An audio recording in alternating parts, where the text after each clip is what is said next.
Hey, movie fans, and welcome back to another episode of the Untreated Media Podcast. So this Thursday night, The Suicide Squad is dropping on HBO Max and in theaters. I get to see it opening night. Josh, I believe you said you got your tickets for opening night of The Suicide Squad, or was that just the Green Knight that you also got? It was just the Green Knight. I'm because of the way that my theaters are right now, I have to do it the week of, unfortunately. Okay, but in honor of The Suicide Squad coming out this weekend, we thought we'd kind of reevaluate the DCEU, which, to put it mildly, has not gotten off to the best start, even though it's officially started 8 years ago now with Man of Steel. It hasn't been the most mapped out plan, I don't believe. So No. Josh and I took it upon ourselves just to have some fun with this of if we were approached by Warner Brothers circa 2010, 2011, and they said, map out the next 10 to 15 years of the world of DC. We know it's a big undertaking. How are you doing this? So that's what Josh and I did. And I don't want to speak for Josh, but it kind of comes across a bit like we just did a copy and paste for a Marvel strategy. But at the end of the day, if it ain't broke, don't fix it. I've never understood the fan mentality of, well, the other studio's doing it, so we can't do that. I'm like, Marvel and DC have a history of copying each other for years. And if you still make good movies that are clearly different tonally from the other studio, what's wrong with trying to work with a roadmap that's working for them, trying to apply it to yourself? So we're both super amped for this. I'm hoping and I'm thinking that both of our general story outlines are different, but certain key moments I'm sure will be the same. Probably. So we're very excited to go over that. We've got a lot of interesting news to go over this week. I'll try not to break into a rant, but I'm no promises here. But before we get into all that, Josh, you already partially introduced yourself tonight. How you doing tonight? I'm chilling, my dude. Should I bring up the running gag you and I discussed right before we went on live? All the audio people are just going, what? I don't know. Yeah, I don't understand. So it's become a running gag between Nathan and I that I'm in a different location. Literally, I'm never in the same location. From one episode to the next. And that's just because this is my life, and that's how it is. So next week, Josh will be joining us from the trunk of a car somewhere, and he'll just be giving us the best possible audio from, I don't know, Ted Bundy's trunk somewhere. I mean, the trunk of my new car is pretty spacious. Oh, you've got a new car. Yeah. Tell us about that. You said on the pod that you're looking. Yeah, I ended up getting a black 2013 Scion FRS. It's I'm gonna pretend I know what that is. Here, I'll send you a picture. I'm not a car person, but I'm like 2013, not bad. It's 2013 with only 97,000 miles on it. That's good. That's a good deal. Now, granted, I'm going to be paying a pretty penny, but that's not the point. The point is that I am too cool for school now. So, have you been watching anything this past week? Quite a bit. Josh and I both saw The Green Knight. Oh, boy. So yeah, I saw The Green Knight and I saw Jungle Cruise, and I feel like there's something else that I saw. Let me refer back to my ever-growing list, because I do in fact keep tabs on everything I watch. It makes it easier for stuff at the end of the year. What did I watch? I felt like I watched something besides that. Oh, The Long Halloween Part 2. Oh, yeah? Yeah, that's why you didn't remember it. It's a better adaptation than Hush, which I mean, that's fair. Isn't saying much. Yeah, I was not the biggest fan of Hush. Yeah, which one do you want to talk about first, The Green Knight or Jungle Cruise? Well, you and I didn't get to we didn't have a chance to talk about the Jungle Cruise. So how was I'm not very good about watching the videos on the channel, unfortunately. Clearly. For those that don't know, Nathan put up reviews for both the Green Knight and Jungle Cruise. You guys should go check out. Yeah, I was busy this weekend. Apparently, yeah, you were, my dude. But yeah, how was Jungle Cruise? As I put in my log, It is about what you would expect. If you like the trailers and kind of what they're going for there, I think you'll like the movie. It is very much just like they took the leftover bits from Pirates and The Mummy and just kind of like merged them into one.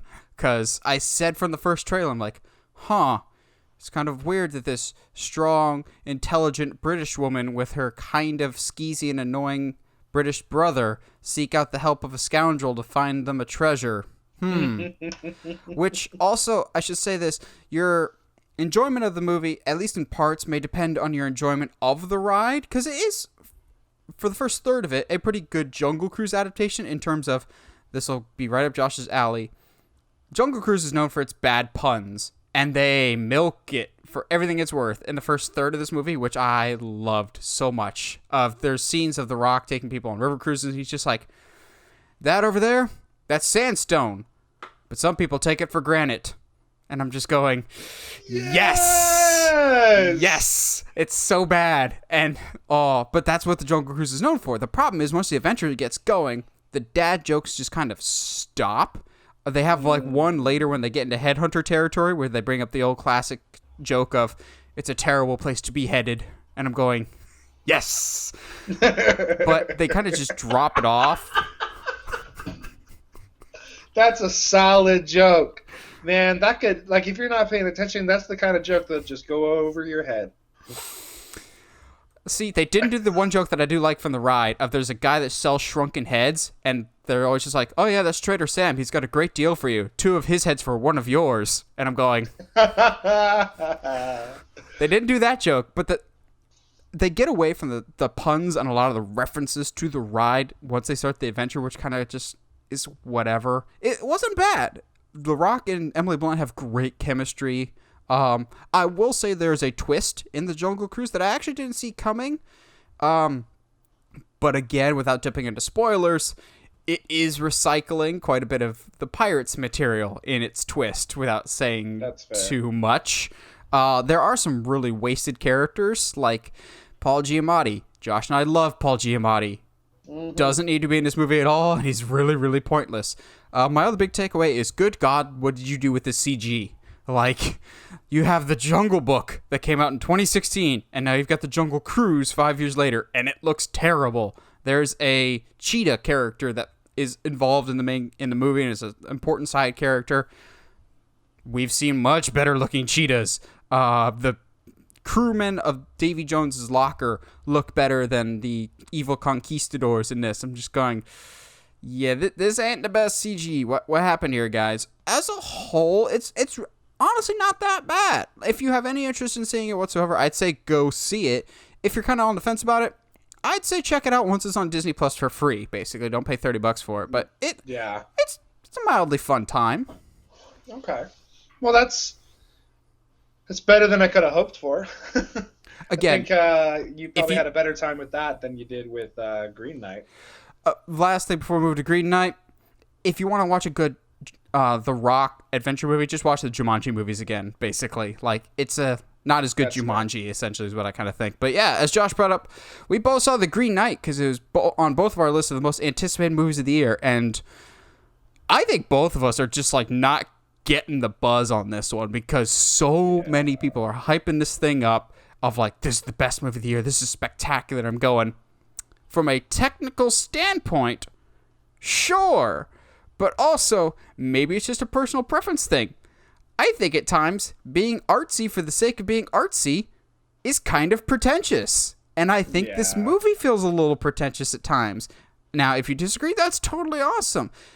But I think at times, it's a little too vague in what the heck is going on. Like, this isn't a spoiler, but there's a random scene with giants that I was just like, okay, does this really need to be in here? Nothing's being added to this. This is just kind of cool cinematography for the sake of it. But yeah, Josh, how would you sum up your thoughts on The Green Knight? Is it well acted? Absolutely. Oh, Dev Patel's gonna be a star someday. Dude, like, and honestly, everybody in this film is acting their our butt boy off. our boy Joel Edgerton got shortchanged so bad. Yeah, but he got a kiss out of it. But, okay, without delving too much into spoilers here for those that don't know the movie or the story, the character Joel Edgerton plays in this movie is supposed to have a much bigger role. Again, I don't want to say it for those that either are interested in this movie, or if you're curious at all, look up the original story. He's supposed to be a much bigger character, which I was kind of really interested to see how they pull that off in the movie, and they don't even address it. They almost kind of hint at his true nature towards the tail end, but yeah, as Josh and I have said numerous times, we are diehard Joel Edgerton fans. I kind of felt like he was wasted, but his acting was still phenomenal, as was Alicia Vikander's. Dev Patel is fantastic. It's a beautiful movie to look at as well. Like, the cinematography, incredible. The music, when it's there, great. I just, like you said, at times feels really, really vague. There's at times that it's so boring. And, like, that's saying a lot. And, like, I felt bad because I was like, I'm interested in this character, and what I'm seeing in front of me is absolutely gorgeous, but I kind of want to take a nap right now. And before some people just be like, that's just A24. No, because Josh and I love A24. We love The Vavitch. We love The Lighthouse. We love Hereditary. Like, we've come to expect slow burn from A24. This was, I felt like, almost too slow burn. And it's not like I went in expecting a big swashbuckling adventure. I knew what to expect from both the story and from A24. I will also say, again, without dipping into spoilers, the ending got dangerously close to losing me of, like, rage quitting, and I think that was the intent, but I didn't feel the ending was satisfying enough to justify the rage that I almost felt, which I had heard going into it, that the ending might leave some people frustrated with how ambiguous it is. Because I'm an optimistic person, and I've read the story, I'm choosing to believe it has a happy ending, and it kind of hints at a happy ending, and I didn't need a definitive resolution. I just would have liked something a little more definitive than what we got. And there's a certain scene, for those that have seen it, there's a certain scene that I think goes on a little too long, that by the time it's over, you feel a little cheated. Again, it's hard to describe fully, but I think Josh knows what I'm talking about. Yeah, there's... The last 30 minutes is very interesting to me. Like, there's like a 15-minute period where there's no talking whatsoever, period, towards the end. And I still don't... I think that's the thing. I still don't know how I feel like about a majority of this movie. Same. I want to see it again, but I also don't want to see it again. Yeah, as a whole, we really like A24.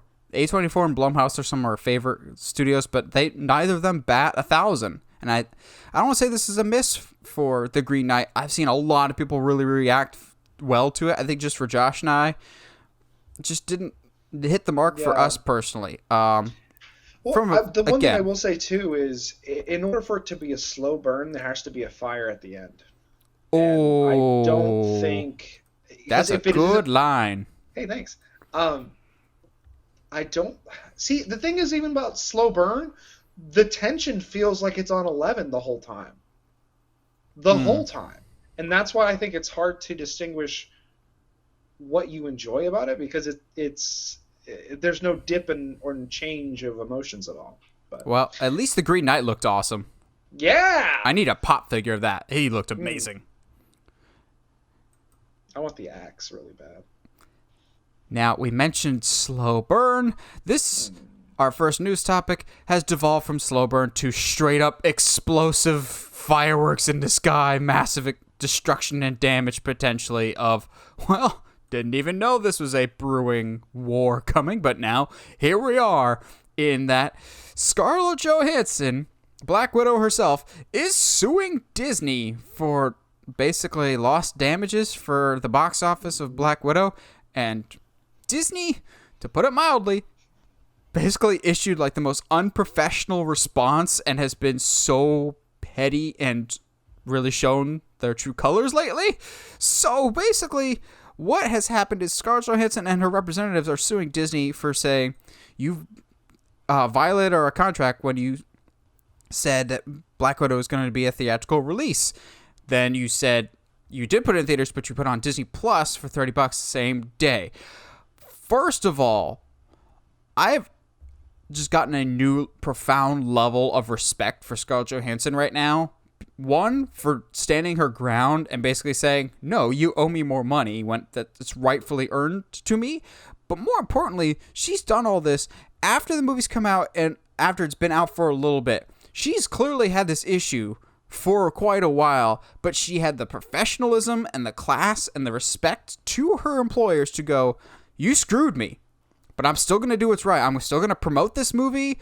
I'm not going to air my dirty laundry until the movie comes out like a professional. Then we'll see where the chips lie. Like, she could have, 2 weeks before the movie comes out, because it was no secret this was going to Disney Plus. We had known for months. She could have just been like, no, I want my money and I want it now because you sabotaged my movie. Because Disney did sabotage this movie. Straight up. But good on her for being a good professional worker and going, okay, we will let the chips fall where they may, and then after the box office has come out, then we can address this. I think maybe she was still kind of optimistic that maybe Disney would come to their senses. But with each passing day, this situation gets worse and worse, because when we first heard about it, it was Scarlett Johansson was suing Disney. Then Disney the next day comes out with what I will go on record saying as one of the most classless, unprofessional, absurd, and just downright rude quote-unquote rebuttals I've ever seen from a PR company. Whoever put out this statement should be fired. It's that disgusting. Really? I haven't seen the statement, so... Basically, Disney came out and said, these allegations of breach of contract by Scarlett Johansson are completely untrue. And in this era of COVID where people are dying, how dare she ask for more money? To which I'm going, shut up, Disney. You've been open for months, and you haven't turned people away from the parks a single time. Then Disney comes out and goes, she had the... because this movie came out in theaters and Disney Plus, she had the potential to earn more money. Basically saying, well, because this movie came out, you're getting more exposure, so you could earn more money. Not that we're going to give you more money, but you could potentially down the road, through another company, earn more money. And then, worst of all, oh my God, do you not do this, because this is a big red flag. They straight up told the general public what she got paid for Black Widow. Doesn't matter if you're a man or a woman. That's wrong. They said, Scarlett Johansson's demanding this money in addition to the $20 million she was already paid for this movie. Like, they're trying to get us to feel bad that she got paid $20 million and is asking for more. To which I'm going, holy crap, she only got paid $20 million for this? And some people are going, $20 million is plenty. No. For a character that's been in the MCU for almost 10 years now, she's got veteran status in this whole MCU. But more importantly, she was a freaking producer in this movie. At a producer's wage, on top of an actor's wage. She's heavily involved with this production. And then you just go, nah, she's good for $20 million. No, if Chris Evans or Robert Downey Jr., if this happened to them, no, Disney would have resolved this immediately. I don't like to pull the sexist card too often, but this reeks of, okay, she's a woman. Like, this does not seem fair to me. And also... Go for it. Yeah, or else I've got more to say on this, but no, you're good. Like, that's just like, you can't, like, if you're getting sued for breach of contract, I'm pretty sure you also cannot share legal information as far as compensation. That's not something you can do to the general public. Like, what do you do? What in the? If anything, they're giving Scarlett a stronger case. Like, what are you doing, bro?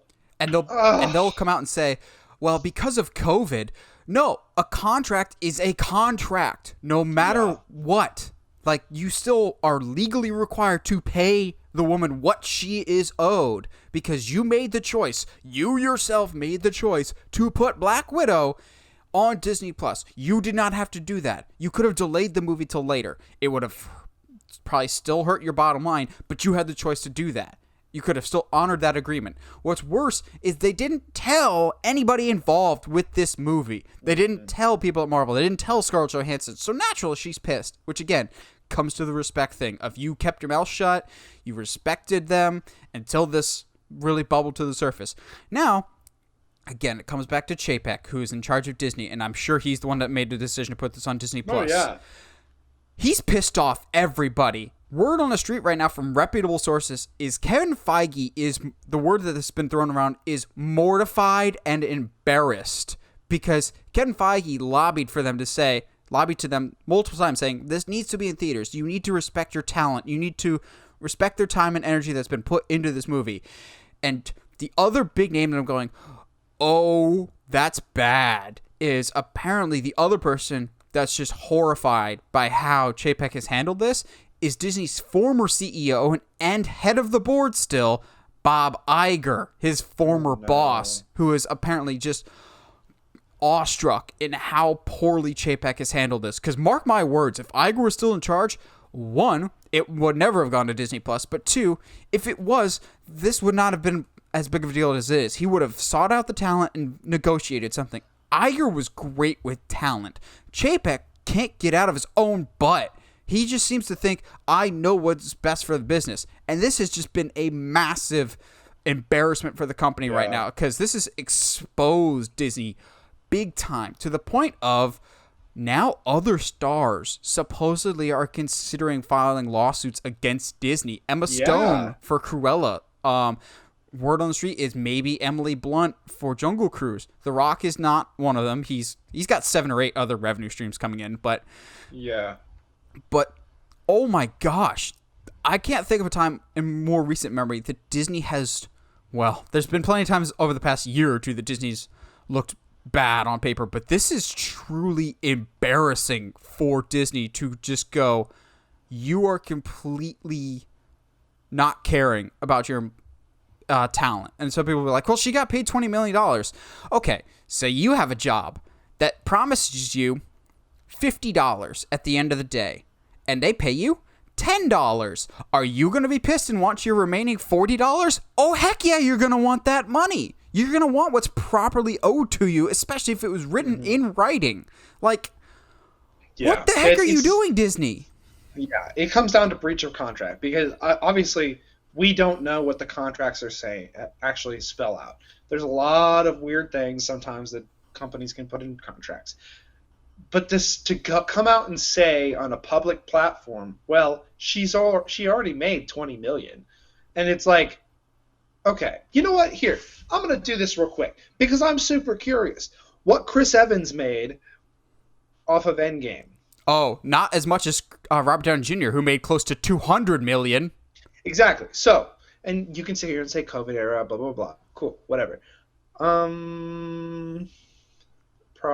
Profit off of Endgame. But yeah, fill some dead air for me while I look at this. I'm curious. I just add a comparison.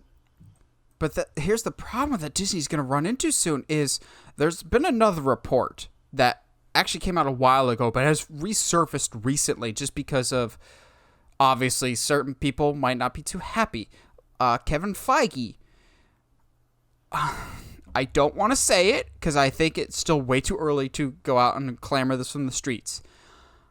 I think if there's not a change in leadership in Disney soon and Chapek isn't removed soon, the MCU will lose Kevin Feige. I firmly believe that. And here's kind of the reason why I'm saying this is there was an article that came out a few months ago that wasn't officially confirmed by anybody by Disney, but has resurfaced recently in that Bob Chapek is supposedly renegotiating high-level executive contracts that basically everyone will be working on a 1-year contract type situation. So if you don't live up to his standards in a given year, he has the right to fire you instead of, if you don't do your job well, you get fired type of situation. So imagine Kevin Feige, the High Lord of the MCU, it's just like in any other sports. If you're a coach that's only coaching 1 year at a time, you can't build your future if you think you might not be here next year. If Kevin Feige is put to a 1-year contract, goodbye Marvel, hello some other studio that's going to want him. And it's not like he can just stroll down the street and go to Lucasfilm, because it's still under the same tent. Because I just genuinely do not understand the situation here. And my worst fear is Chapek. I don't think he understands why people are pissed. He has no talent relations history at all. There's a fantastic tweet that I saw. I'm going to see if I can pull it up. Saw a few days ago when basically Chapek was getting dragged through the mud. Somebody was just like, how can we expect him to be... let me see if I can find it, because it was so good. It was a scorcher. Basically, somebody was saying, like... Yeah. When Hollywood is the battledrome, would you bet on the godfather of talent, Iger, for 3 decades running, or the guy who was counting churro receipts 2 years ago? Like, come on. Who would you rather have in the trenches right now to try and mend your fence? Iger, who single-handedly saved Disney from Michael Eisner, who Michael Eisner wasn't always bad, but in the tail end, he really hurt Disney. Iger made Disney the big empire that it is today. And Chapek, in less than 2 years, is running it into the ground.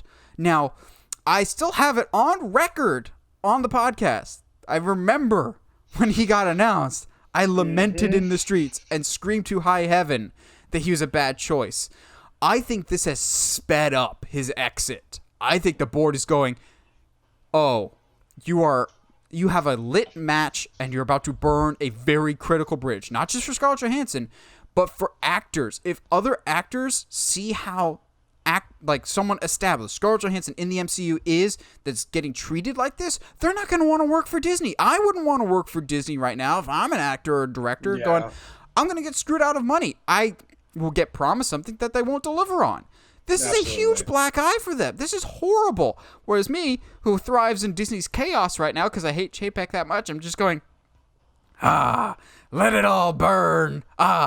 Just get him out quickly because, oh my God, his decisions are so baffling. Like, how could someone just be this stupid? Yeah. No, so the $20 million is what was already reported. That's what Scarlett Johansson's contract was negotiated to at Endgame. So that's not new information. That's not necessarily what she made that off of Black Widow, because that was what her contract already said. Yeah. But that has nothing to do with the promises that could be in that contract as well. So it's just, and also if she's a producer, that should not be all that she's making. Like, come on, dude. It's like, say your birthday is December 23rd or something, and somebody would be like, here's your birthday present and your Christmas gift. It's the same thing. Like, you can't have someone that's a producer and an actor just be like, well, you just get paid once because you only did one thing on the movie. No, that's not how that works. That's just ripping her off. Like, I don't get it. Now, some people are just going, well, we've had other things like Wonder Woman 1984 go to streaming. HBO and Warner Brothers met with Patty Jenkins and Gal Gadot ahead of time to let them know that decision was coming, and also financially compensated them for the lost revenue that they'd be missing out on. Like, okay, I get COVID is a thing, but at the same time, communication is key to any relationship, and communicate with your talent going, the world's tough right now. We may have to change things up. We know you want it to be in theaters, but that might not be a reasonable thing to happen. I understand if they did that, but to not tell anybody, or better yet, ignore people like Kevin Feige, who has been doing this longer than Chapek has been doing his job. Which again, Chapek, I don't understand how he's gotten this position. If you look at his history, it is not CEO material. It's barely even theme park material, like when he was there. These decisions are just baffling me. I will be amazed if he's still here in 2 years. It's like, it is that incompetent, to be honest. Just every time we think he can't get any dumber, something like this happens. I hope Scarlett Johansson takes every penny that she's owed and then some. Just for, one, them not paying her, but two, how they're trying to present her in the media is just unspeakable and awful. Just, no, you don't do that to people. That's horrible. Yeah. To me, you're in the wrong when your go-to response to this is a PR move that's more defamation than explanation. Yeah, it's petty. It's just petty and gross. Let's talk about some good stuff though. Thankfully, almost the rest of the news we've got today is all good stuff, especially this very, very, very surprising good stuff, but good stuff nonetheless. It's like finding extra fries under your napkin at a drive-thru good surprising.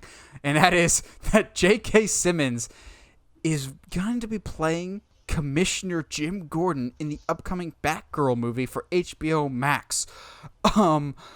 What? I didn't think this would ever happen just because I thought he was done with the role because he's a Snyderverse character and we're kind of moving away from the Snyderverse, to which no people, you immediately jump into conclusions that they're just like, this means Batfleck is in the movie and it takes place in the the Batfleck universe and everything else. I'm just going, we have a multiverse. He could just be playing a variant, so to speak, of Gordon. Like, it could the chances are pretty decent that he might be in the Snyderverse, but at the same time, it's not confirmed like I've seen some people rolling with.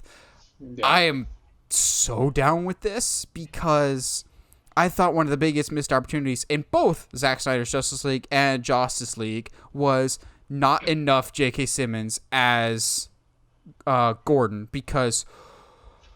Dude, do you remember some of the set pictures? What? Have other people called it the Justice League, or is that just something you came up with on the spot? Oh no, dude, that's been called Justice League since 2018. That's the first time I've heard it, and that just... No, dude, I'm not that fast on my feet. No, that's fine. It's fine. I'm just laughing at Justice League, man. I don't know why.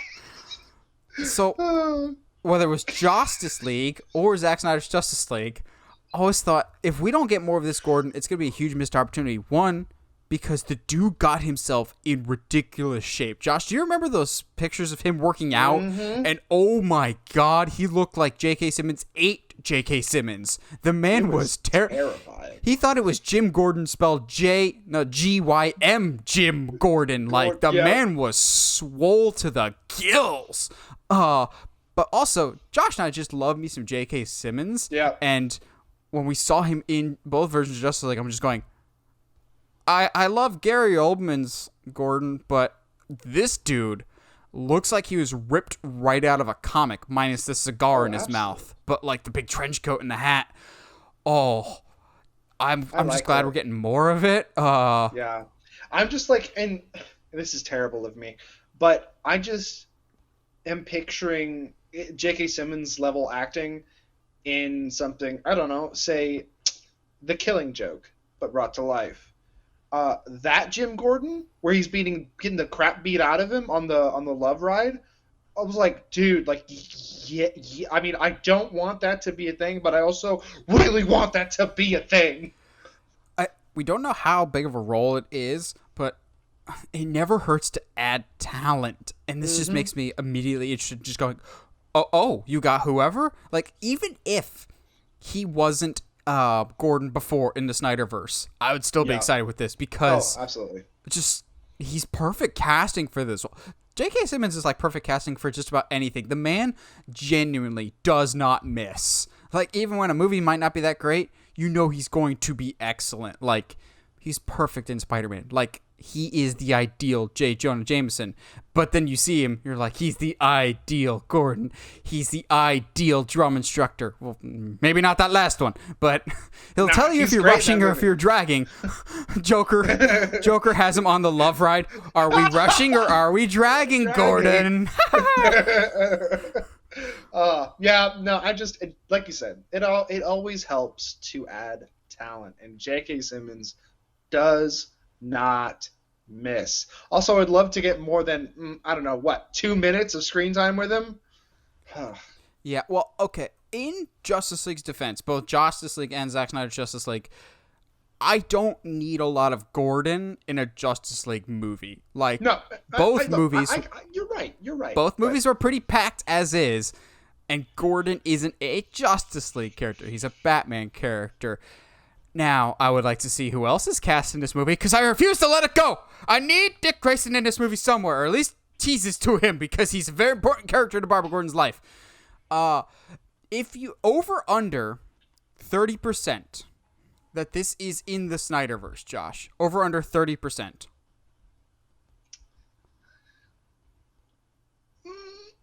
I'm going over. I'm going over too. I don't know what it is. And there was a theory out there. I still don't fully believe it. But some people are thinking that after The Flash, we'll set up a multiverse. And the movies will be one universe. And HBO Max will have multiple universes like the Battinson. But the Snyderverse will live on HBO Max. So maybe this is the first step towards that. To which, if it was an HBO Max move, okay. I'd be okay with the Snyderverse continuing there. I'd still, given the story direction that we know he was going to take it, I'm not overly interested in that, but I wouldn't mind it for the people that are interested in it if they were a little bit nicer, because they're going to come after us now, but Snyder fans just really frustrate me at times. I'm very much really looking forward to this, and now I really need to see In the Heights, which is where Leslie Grace, who's playing Barbara. I need to see this movie now, so I know what she brings to the table. Also, there's rumors and reports that the main villain will be Firefly. How are you feeling about Firefly, Josh? Yes, absolutely. Absolutely. You trying to tell me you wouldn't like to see a live action Firefly? Come on. That would Who'd be you cast so as Firefly? Cool. Well, it's gonna be on HBO Max, so never mind. I was gonna say, I was gonna say the guy that plays Dick Grayson, but Brenton Thwaites? Yeah, but what about? Oh, geez, I forget his name. He played Eustace in Prince Caspian. He was in Maze Runner. Oh, yeah. You know who I'm Will talking Poulter? about. You know exactly. Yeah, I think that could be fun, because the big thing about Firefly is you don't necessarily have to see his face, so it's going to be heavily prosthetics after all the burns. Yeah, but at the same time, for someone who is kind of technically a sidekick, but to give her own kind of villain in Firefly, I don't mind that at all. Firefly is the perfect villain who he's kind of B-level, but if you don't keep him in check, he can do some real damage. So I mean, I'm down. My thought was either Jackie Earle Haley, or who was the guy in the movie in Rob Zombie's 31 that you wanted for Carnage? Oh yes, I forget his name all the time, but he plays a Imperial commander in Mandalorian. Was it Michael Biehn?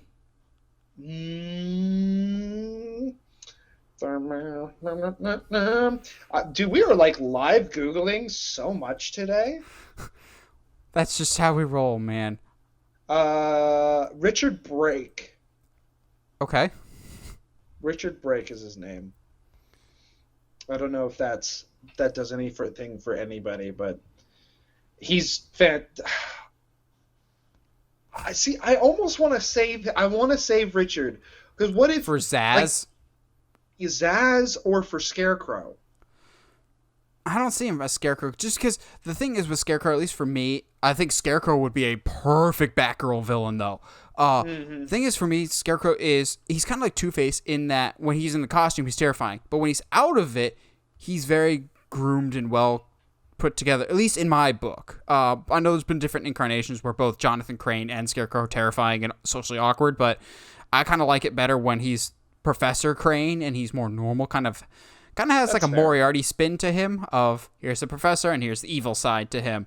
But yeah, consider me super, super amped. I think this is amazing casting. However, it's not the casting I was the most excited for this week. I thought it would be until we had something come across our desk past day or two ago, and that is we have movement on the Blue Beetle movie. And by that, we mean actual official casting for Jaime Reyes in, let me see if I pronounce his name correctly, Xolo Maridueña? I'm sorry if I'm butchering your name, but he is known for playing Miguel Diaz in Cobra Kai. Yes, 1,000 times yes, because I feel like I've said his name before on the podcast. I feel like I've said I want the guy that plays Miguel from Cobra Kai as the only name that came across my brain.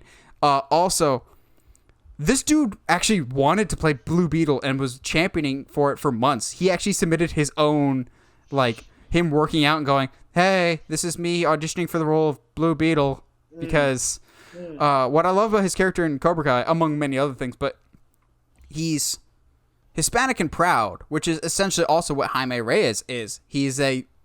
Comes from a strong Latin background, which is not really a market that's been tapped into in the comic book genre yet, at least for movies, and that's a big reason why Josh and I said we want that as a movie, and then Josh had to go and make that a reality somehow. How is it that when I'm like, yo, Static Shock is going to get announced this year, and you were like, nah, that's I don't know about that, and you're like, okay, Josh, who and then it happened.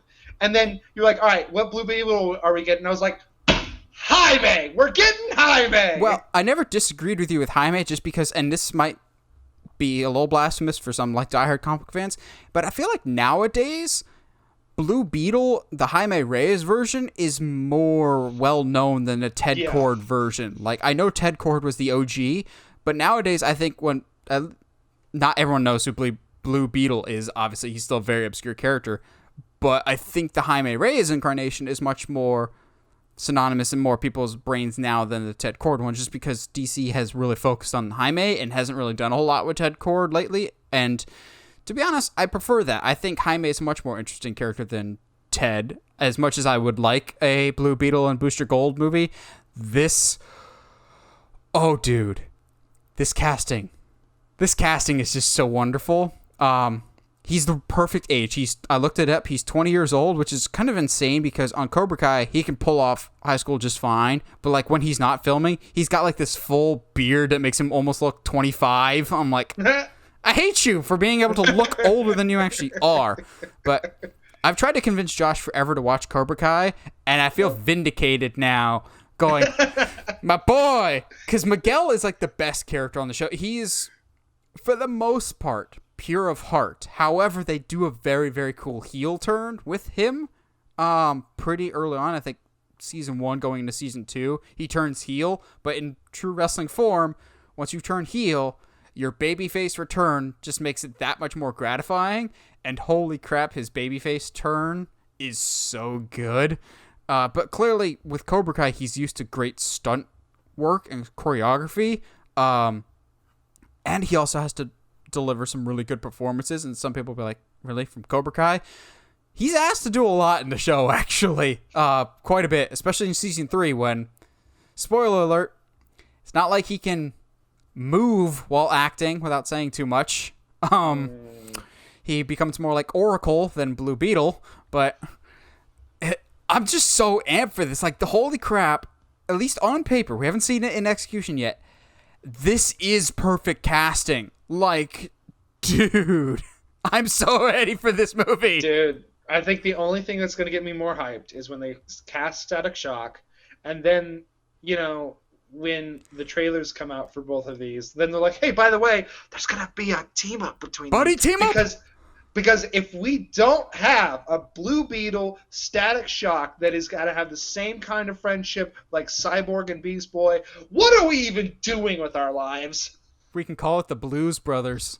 I immediately regret everything that's Brothers in Blue. Static Beetle. That just means it's like stuck on a wall somewhere. Blue Shock? Blue Shock sounds like a really bad hockey team. Yes, or like a bad Mountain Dew flavor. I would still try it at least once. But But oh my gosh. Also, for those that don't know, the storytelling possibilities of Blue Beetle are phenomenal. In very, very, very, very, very basic terms, think of it like if Miles Morales had a Venom alien symbiote attached to him. Kind of. He gets this special backpack that's made of alien technology that gives him this super cool Iron Man suit, but it has a brain of its own that does not like to cooperate. So there's been many a time that the suit has tried to incinerate his friends, etc. Depending on the design. Problem is, Blue Beetle has had cool designs, and he's had some not as cool designs. I tried reading the original run of Blue Beetle when Rebirth started in 2016, and I dropped out almost immediately just because the art style was not for me, and also the blocking I didn't think was particularly great, which is not normally a criticism I have for comics, but it's hard to read when you can't really tell where the speech bubbles are going. But ever since Josh and I watched Young Justice, we are huge fans of Blue Beetle. Young Justice just did such justice to so many characters. Like, I genuinely don't think Young Justice missed with a single character portrayal. Sometimes they did better on the show than they did in the comics. Connor Kent, Connor, I think, is better in Young Justice than he's ever been in the comics. I just need Young Justice Season 4, and I just need all the Blue Beetle, please. Yeah. I think again, perfect casting. I don't think we can get much better than that. Now, where's that set shot casting, bro? Come on. Where you at? Where you at? So, watch this segue. Blue Beetle is blue, right? Now, let's talk about something else. Let's talk about a red one. Because stop. Because I'll let you eat everything. Everything. Okay. For those that don't know, Venom released a new trailer for Venom Let There Be Carnage. Now, we mildly enjoyed the first trailer, and I'm trying to remember if Josh enjoyed the first Venom or not. I thought it was the Transformers of superhero movies. It was mindless fun. Yeah. But oh my gosh. This has to be one of the most fun trailers I've seen in quite a while, and also just... I'm trying to think of how best to describe it other than chaotic fun. I just had this, maniacal grin on my face the entire time I watched the trailer for the first time, just going, holy crap, you've nailed the tone for what this needs to be. Because we continue this Venom Eddie dynamic of, we just hate each other, but we'll tolerate each other because we need each other. But then the Carnage stuff is terrifying. I love horror just as much as the next guy. I definitely screamed. I definitely curled up in my seat a little bit when Carnage literally just sticks a tendril down a guy's throat. I'm going. It's his tongue, bro. I'm going. Watch it again. That's his tongue that he's killing that man with. It's all kind of the same with Carnage. Tongue, tendril, it's all the same. I'm going, oh, that's amazing. But when he breaks out of prison and he's just towering over everybody and the bullets are just going through him, going, that's Carnage. Also, good job, whether it was a bad job in the first trailer or a good job here of making Carnage more red, because you can clearly tell this time around that it's Carnage. Holy crap. Now, before I toss it over to Josh, again, the hardest I've laughed in a trailer in a very long time is, where'd you go? Where'd you go? That is a red one. The way he says it, I died laughing. Also, I sent the meme to Josh, but one of my favorite YouTubers, 3C Films, great, go check him out. He always does a goofy intro, and so he did his reaction and breakdown to Venom. At the beginning, it's Venom watching the Clifford trailer, and it shows Clifford, and he goes, oh, that is a red one. That's great. I think I popped the hardest outside of those moments was when the first time they actually let him transform into Carnage on screen in the trailer, and I was like, whoa! I love that transformation so much because he melts into it. And it's, I loved it because it's not like the suit's overtaking it like Venom does. It's not like a protective shielding. It's like his body is morphing into this other being. I'm going, I'm terrified and a little bit giddy. Yeah, it's like the and I like it that what is the line that Woody gives? I've tasted blood at Eddie Brock, and that was not it. Which I wasn't the biggest fan of that line because I'm just going. I love it. All of us have kind of tasted blood at one point or another. Yeah, we all know what blood tastes like. But it means something because he's a serial killer. Also, I never would have guessed how much changing someone's hair would make a world of difference because he doesn't have the stupid clown fro anymore, and he actually looks terrifying. Also, when he says it's a red one, and he's like, I'll let you eat everybody, was it just me? Or did that, oh yeah, sound like a combination of the Kool-Aid Man and Leroy Jenkins? It was just like, I'm going in. Oh yeah. I don't know, because he turns, okay, here we go. It was like, okay. And now, the only thing that I have is I'm imagining this Venom with Tom Holland. Oh, Tom Holland is having a bad day. I'll be like, I'm here for this interaction. Absolutely. Like, that's the kind of Venom that I want in Tom Holland's world. But I saw somebody post, and it's completely true. If Tom Holland faced off against this Carnage, he does not stand a chance. I love Tom, but he's dying. Holy crap, this guy is terrifying. I think it's also kind of concerning, but not surprising, that when this trailer debuted, it does not say coming September 24th. It says coming this fall, which kind of leads some people to think that maybe we might be in for a second wave of delays because people are stupid and just doing stupid shenanigans to ruin everything for everybody else. It's like a group project. Some people do all the work, and everyone else expects everything to be just fine because some people do all the work. I hope this doesn't get delayed, because if that gets delayed, then other things get delayed. Some people are speculating that that's why we haven't gotten a Spider-Man trailer yet, is because Sony's worried about it getting delayed. Going, please don't get delayed, because I know if this gets delayed, it'll get moved down to the December slot where Spider-Man is now, and Spider-Man will move from the December slot to the Uncharted slot in March, and Uncharted will get delayed yet again, just like I had to move for stupid Camila Cabello's movie. Why would these movies move? Like, why couldn't you have Venom and Spider-Man in the same month? Are you trying to say they might be connected? No, you're just reading too much into it. I think it's because notice how Sony has yet to release a movie in the pandemic. They want everything back to normal, and I think they have a very specific schedule. It's not so much they have to come out in this order, because Morbius is supposed to come out, I think, in January. Like, I think they're just pushing everything back. I don't think it's a specific order that they need to come out in. I think it's Sony just going, we need the world to be back to normal so we can maximize theater profits. Now, we bagged on Sony before, but at least they're smart enough to realize, oh, we need the theaters, unlike, bald Mr. Clean over at Disney. Isn't that a little redundant to call him bald Mr. Clean, but whatever. I was like, isn't Mr. Clean already? Imagine Mr. Clean with a mullet. Honestly, yeah. No, all of a sudden, randomly, I need a version of Mr. Clean that's like super hillbilly, has like a mullet, and he's like, yeah, like just like Dukes of Hazzard all over cleaning products. I need Mr. Clean to fight to the death with the Brawny Man. Stop. Now, chalk this one up to, what? Are you okay over there, Netflix? You got the money to be throwing us around here? Apparently in a recent either investors call or just some interview, the head of Netflix, one, admitted that their movies are bad, which I think is really, really funny and accurate.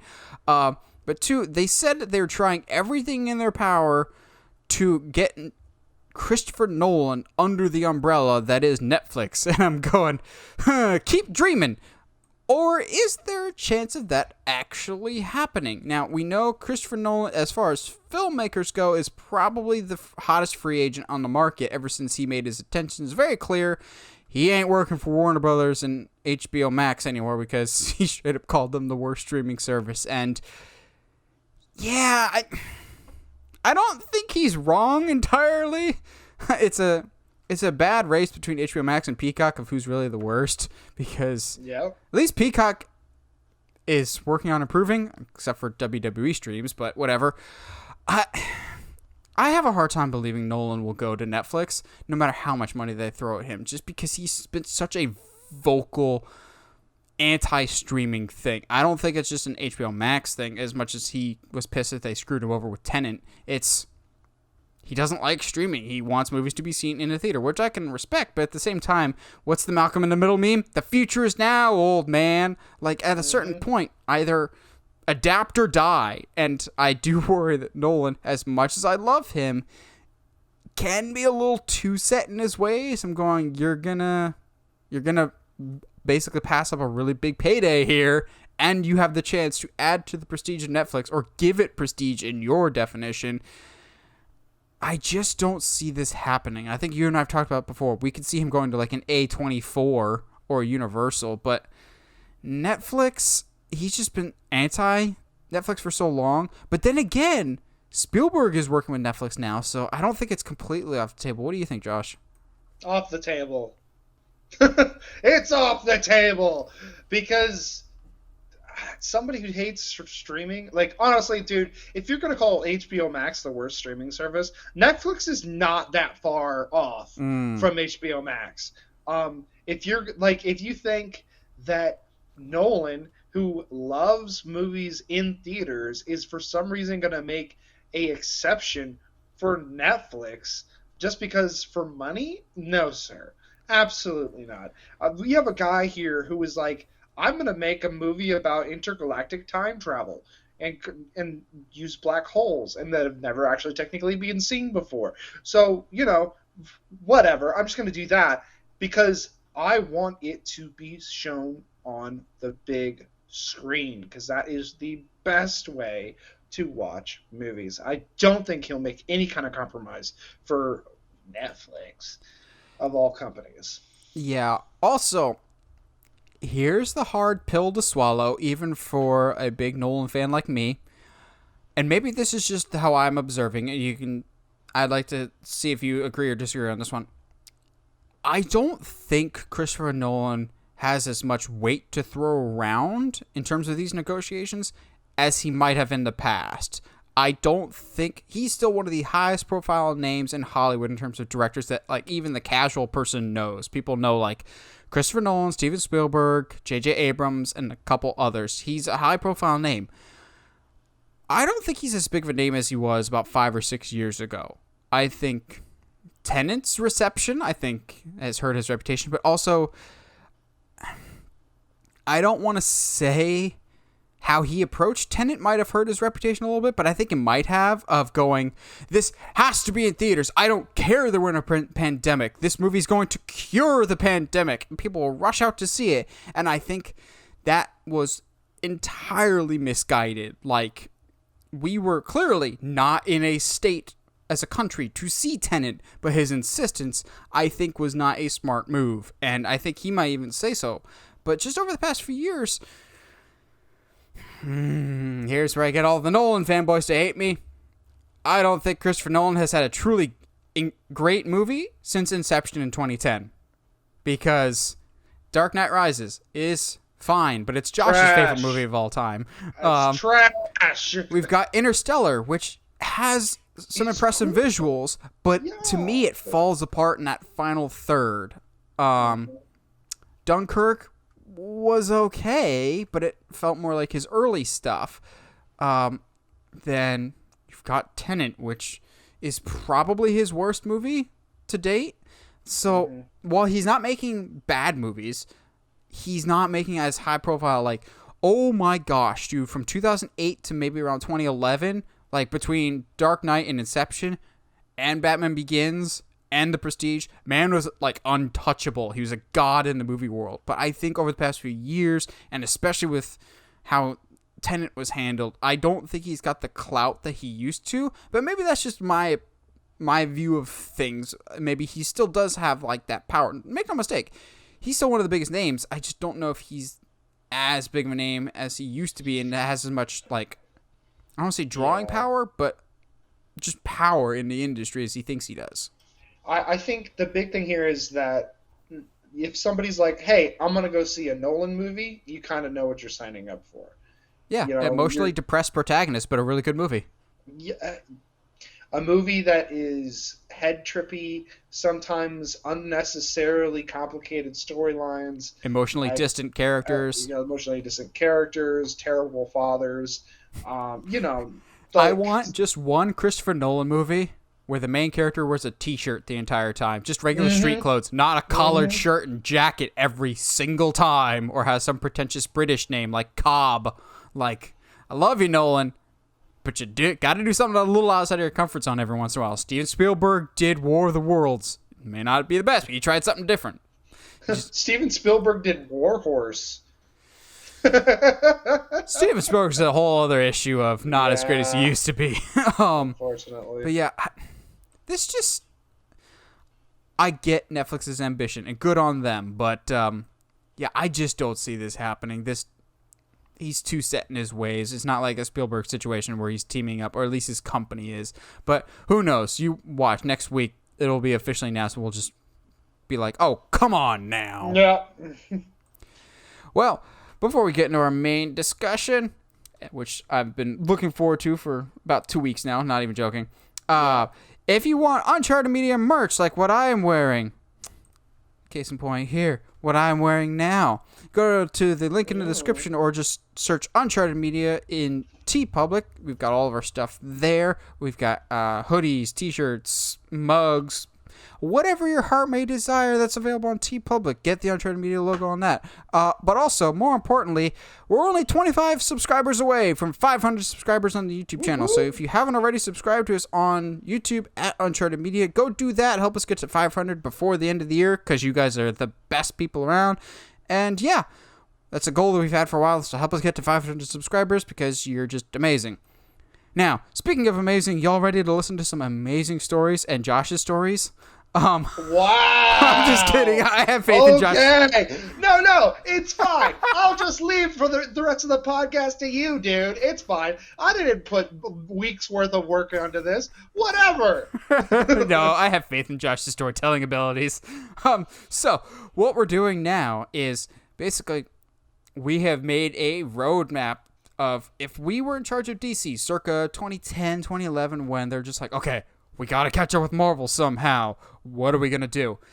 This is the overall general big overall arcing map, the road map that I would have done. What movies come out when, in what order, in what phases. Because Josh and I both did them in phases like the MCU has done. Like Marvel, the first phase was Iron Man, Incredible Hulk, Iron Man 2, Thor, Captain America, and then the first Avengers movie, and then so on and so forth, kind of sectioning them off, with each of them having kind of their own general narrative theme to them, or something that kind of binds them together that leads to the next big event, which is kind of a footprint that I followed with mine, and I'm sure Josh kind of did the same thing. So I have 4 phases just because I had so many stories that I wanted to tell, but also at the same time I had to cut so much stuff out. Sorry guys, this is coming from me. There is no standalone Nightwing movie. That's how much you had to know.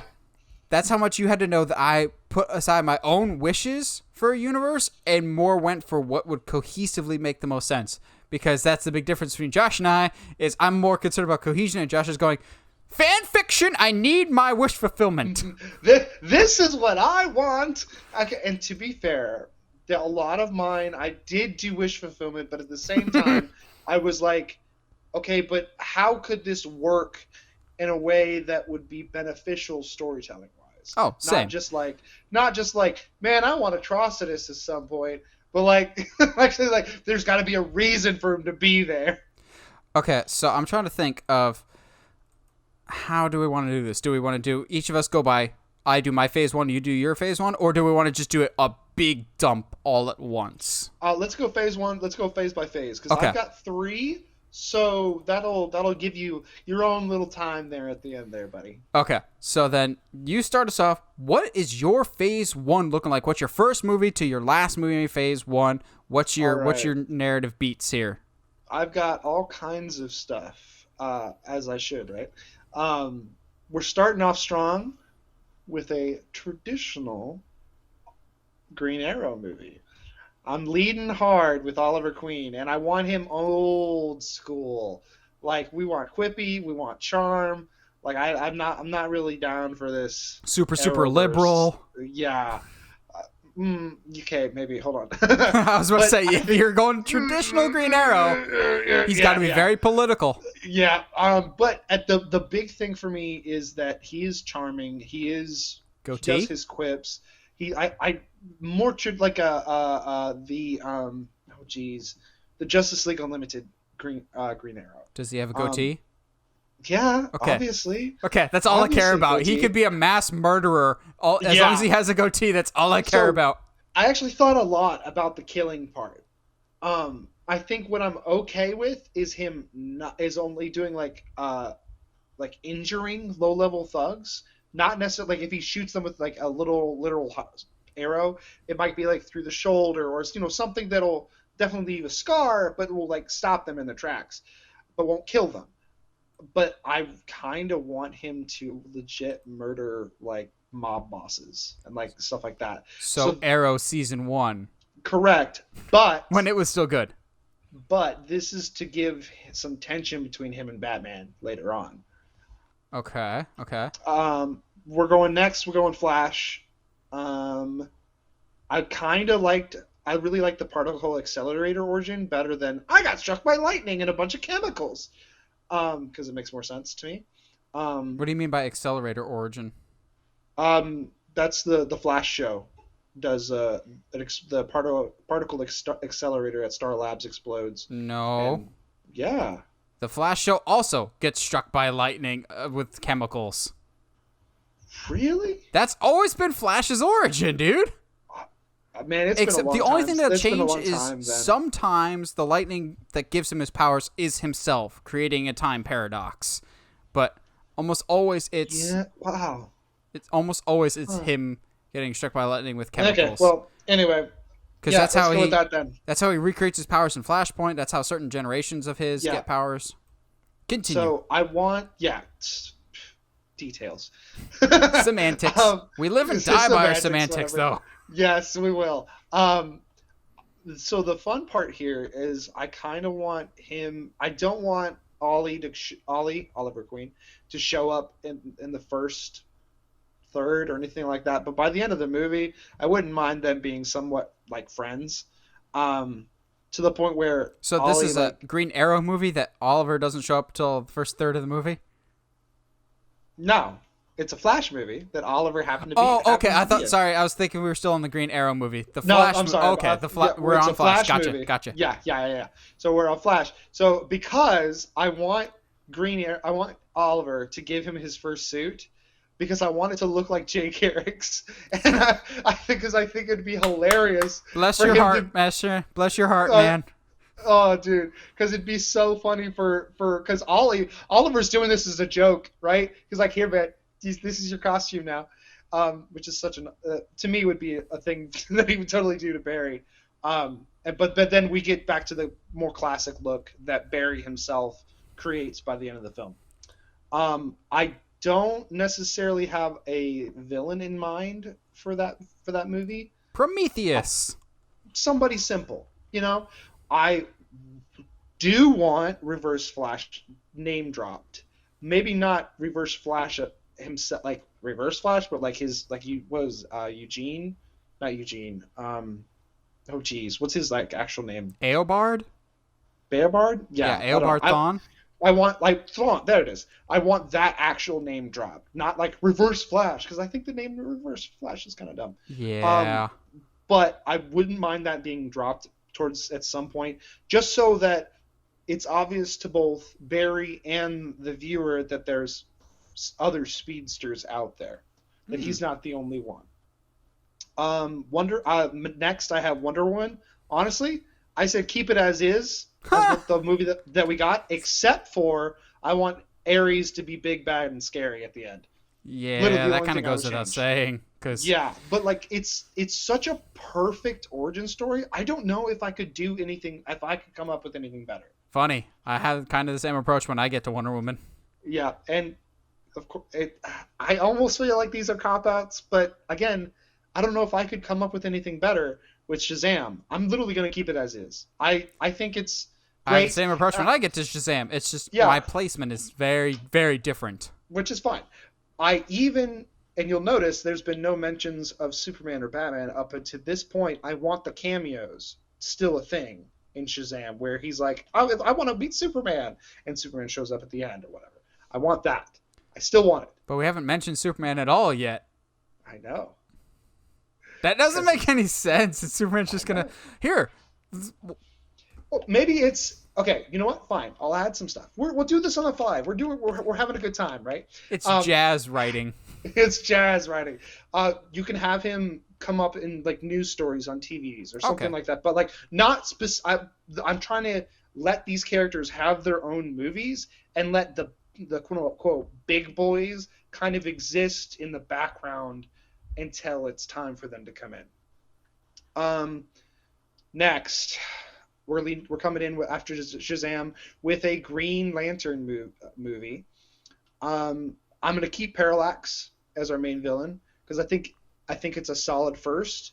However, which version of Parallax are you using? I think I'm gonna stay closer to like what he is in the comics. And well, I mean, even in the comic, he's been the evil spirit, but he's also been Hal Jordan with the stupid white hair. I still think I'm gonna keep the Cloud, but what I don't want is for Sinestro to turn in this movie. To me, and I know you and I had this discussion a little bit earlier today. I'm tired of the best friends betrayal thing, but like, yep. At the same time with Sinestro, when he does turn on Hal, it doesn't matter unless we've seen them be friends for longer than a movie. So I'm gonna let them fight Parallax together. I have a different way of approaching Sinestro, which is fine. I kind of want him to get cut by Parallax or something. There's some weird shenanigans where it is obvious that at the end of the movie, the Sinestro that we meet is not it's not the same by the end of the film. That there's something odd going on, but I don't want to name it. I don't want it to be apparent necessarily to Hal. Next I've got Aquaman. Okay. I kind of want to come with him into, I don't want to say the middle of his story, but like I don't want to start him over. I don't want to give him an origin. I kind of want to have him already be king. Okay. Because he's going to get news from a messenger or whatever that there's a section of Atlantis where people are murdering each other, but they're being controlled by weird creatures. Gosh dang it! Gosh dang it! Oh boy! So hopefully this is the only overlap that I think we're gonna have. Dang it! I doubt it will. I don't know. Well, I go some weird places, man. I know, but so they end up finding these people being controlled by what look like starfish. So Arthur and Mary find a hive of these things and kill as many as they can. But I want a hint at the end, or like a nod at the end, that they're not all dead and maybe that there's something else attached to them. All right. Next, we got Batman, because we've got to bring him in eventually. I don't want to start him on an origin movie. I think we've had enough of those. We don't really need to start him there.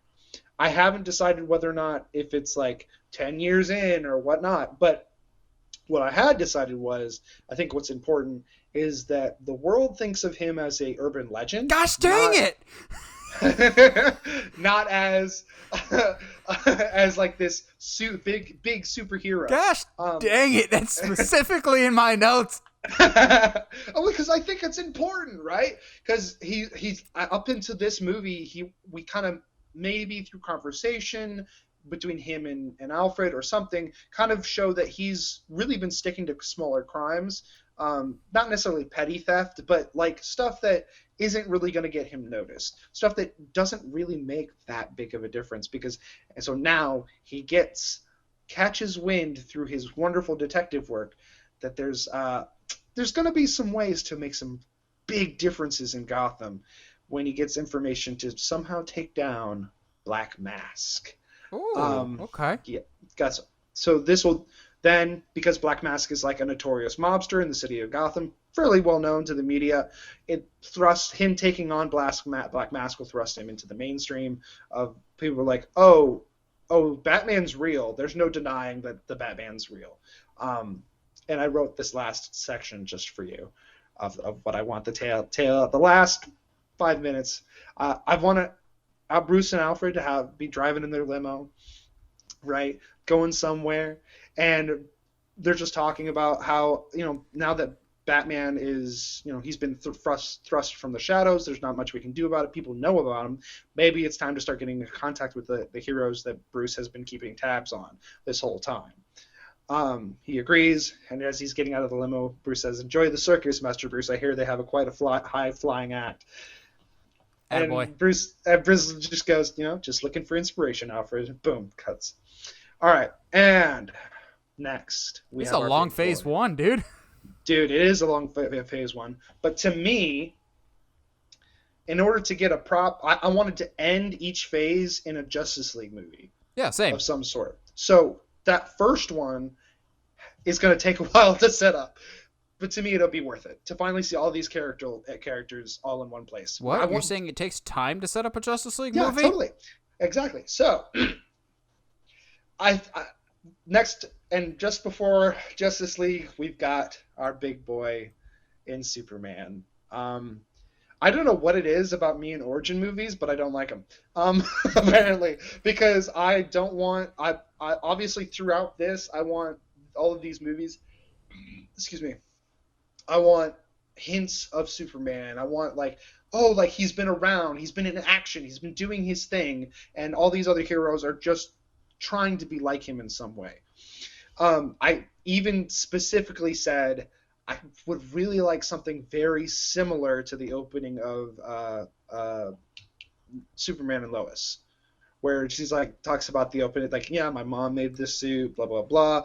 I would even be okay with him with nods to maybe Zod already came and he dealt with him, and we can just be away with that and not have to deal with Zod at all. Which, quick side tangent, even if y'all aren't watching the show, watch the first 5 minutes of Superman and Lois' pilot, because holy crap, that single-handedly is the best depiction of Superman in the last decade. Oh my god. I'll go back and watch just the beginning of that just because of the feels. Whether it's the music is perfect, but also his original suit and his interaction with the little boy. It's so good. Watch Superman and Lois, y'all. It's so good. It's so good. So I wanted to use some kind of quote unquote B-level villains for Superman here, but I wanted them to actually Mr. Mxyzptlk be legit threats. So we're gonna open the movie after our little scene there with him fighting Parasite, because we need Parasite. He's such a good, solid villain. Underrated. Very. I would even go as far to say maybe have him do typical Parasite things where he takes hostages and then force Superman to try to choose which ones to save, because you can't save them all until he does. But main villain, I would love to be Metallo. I think right off the bat, if you show that Superman is not invincible, you can garner more sympathy for him. Josh has Invincible showing up in Phase 3, by the way. Yeah! No. Ultimate crossover franchises. Technically probably could in some way of shenanigans. But I will go as far to say that by the end of the film, it's revealed that Lex Luthor hired Metallo to put out a hit, basically to hit Superman. Because it's okay, guys. We don't need our big bads in our first movies. And then we're going to end Phase 1 with Justice League, where this Justice League is finally formed when the world is threatened by Starro. Because we're traditional around here for some reason. Yeah, so that's your Phase 1? That's all of Phase 1, my dude. Good. We have some crossover, but not a ton. I will say we both have some similar villains, but we just like bringing out the B-level guys. Also, I kind of pick and chose some stuff that already did happen. Case in point, I like some certain elements of Man of Steel. I think Zack Snyder was on the right path with some things, not other things. For my first movie in Phase 1 to kick off this new DC universe, there can only really be one movie. Just Superman. Just call it Superman. Because there hasn't been a movie called Superman. There's been Superman the movie, but there hasn't been anything called just straight Superman. And if Superman is the grandfather of all superheroes, it just makes sense that he's the first. So my first movie is obviously Superman. And up until this point in this universe, there are no superheroes whatsoever. So I think Man of Steel had that right of he's the first superhero basically ever. The main villain will be General Zod. So it will follow some things like Man of Steel, but not others. Like he's not going to kill Zod. However, on the flip side, we're going to have good aliens and bad aliens. Bad alien, Zod. Good alien, Martian Manhunter will be in this movie of going, which side will Clark choose? But also, the world needs to see someone on both sides of the spectrum. Yes, aliens are terrifying, but you also have good people like Superman, like Martian Manhunter. So we've got a lot of Man of Steel in it in terms of like it's a year 1 or year 2 Superman, but not quite Man of Steel. So we get that. At the end credits, we established Lex Luthor's in this universe for a later date. Whether it's like actual he shows up or whether it's we pan up and it's a Luthor Corp building, whatever else. So similar to Man of Steel, but definitely changed some elements that are more traditional Superman. Then I said that there was no superheroes in this universe before Superman. I said no active superheroes is what I meant, because our next movie is Wonder Woman, which is going to follow extremely similar to the movie that we actually got, the original origin, and like Josh said, make Ares actually Ares. However, the big difference between the movie and what I'm going to do with it is the reason she comes out of retirement at the end of her movie is not because of some random bank robbery. It's she sees Superman on TV and goes, there's others like me. So Superman is inspiring others to come out of the shadows to join him in his quest for good, because that's essentially what Superman is supposed to be, is a beacon of hope that inspires others. So I think it makes more sense if he's the catalyst for her to come out of retirement instead of just random crimes. Yeah. Next, we have the Flash, who will already have his powers, but he's very untrained and not in his proper suit yet. It's very much a homemade suit. So maybe like a leather jacket, some material that's not going to rub up and catch fire when he's running. And he goes through a lot of shoes in this movie. So he doesn't have his own suit yet. The main villains are going to be some good entry-level Flash villains in Mirror Master and Captain Cold. So it might take me a little bit of effort to get rid of these guys. But by the end of the movie, he'll have his own traditional suit that comes out of a Flash ring. However, most importantly in this Flash movie, to set up for future events, he's going to meet someone at Star Labs by the name of Victor Stone. Yeah. That's going to have an accident due to either Mirror Master or Captain Cold attacking Star Labs for something that they need, which results in him basically going into a coma. And the end credits is his dad, Silas, doing a very risky operation that's going to turn him into the man we know and love, Cyborg. So, question for you. Yes.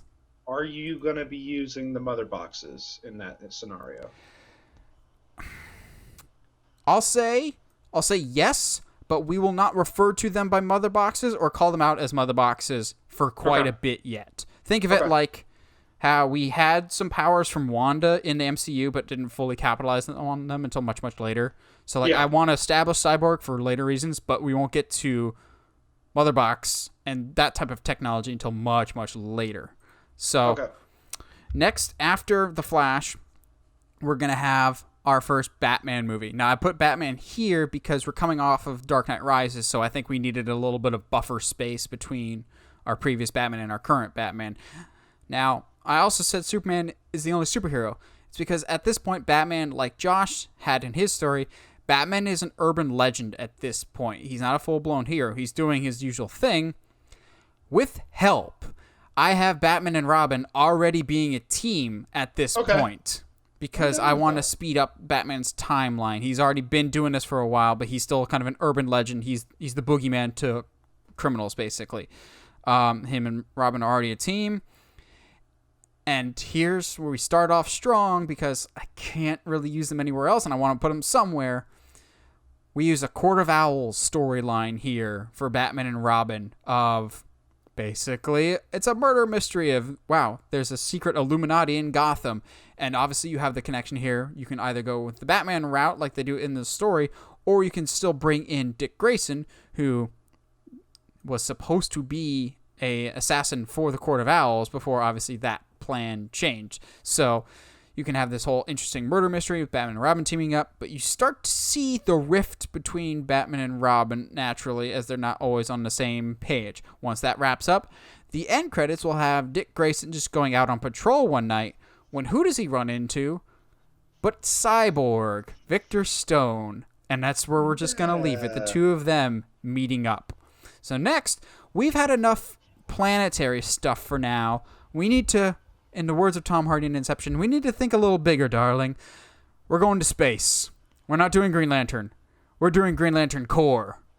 We're starting off strong with everybody because I need the Green Lanterns to be established for bigger things down the road. So this will focus on the entire sector of 2814, not just Hal Jordan and John Stewart. We're going to have Hal, John, Kilowog, Kyle, because Josh needs Kyle. Kyle, Guy, all the lanterns are here. And again, we don't hear about them on Earth just because they've been needed basically in other sections of 2814. Now, here's where we're going to differ, Josh. Sinestro is the main villain, having already turned a while ago. So we never see the friendship between Hal and Sinestro. So we don't need that whole origin. We're just going to skip the whole betraying friends angle already. We're just going to have him be the main villain. He's already a Yellow Lantern. So have him and his Yellow Lanterns versus the Green Lantern Corps somewhere. When that gets done, we're going to have some tease to our next movie, which sets up the Justice League villain, Starro the Conqueror, because of course it has to be. The first Justice League villain in the comics should be his one in the movie. Plus, it would just make sense. You can have a lot of storytelling possibilities. So you can have Starro mind control and possess Superman, maybe, or better yet, control Batman and hack into the Batcomputer, find everybody's weaknesses, kind of do a Tower of Babel situation there.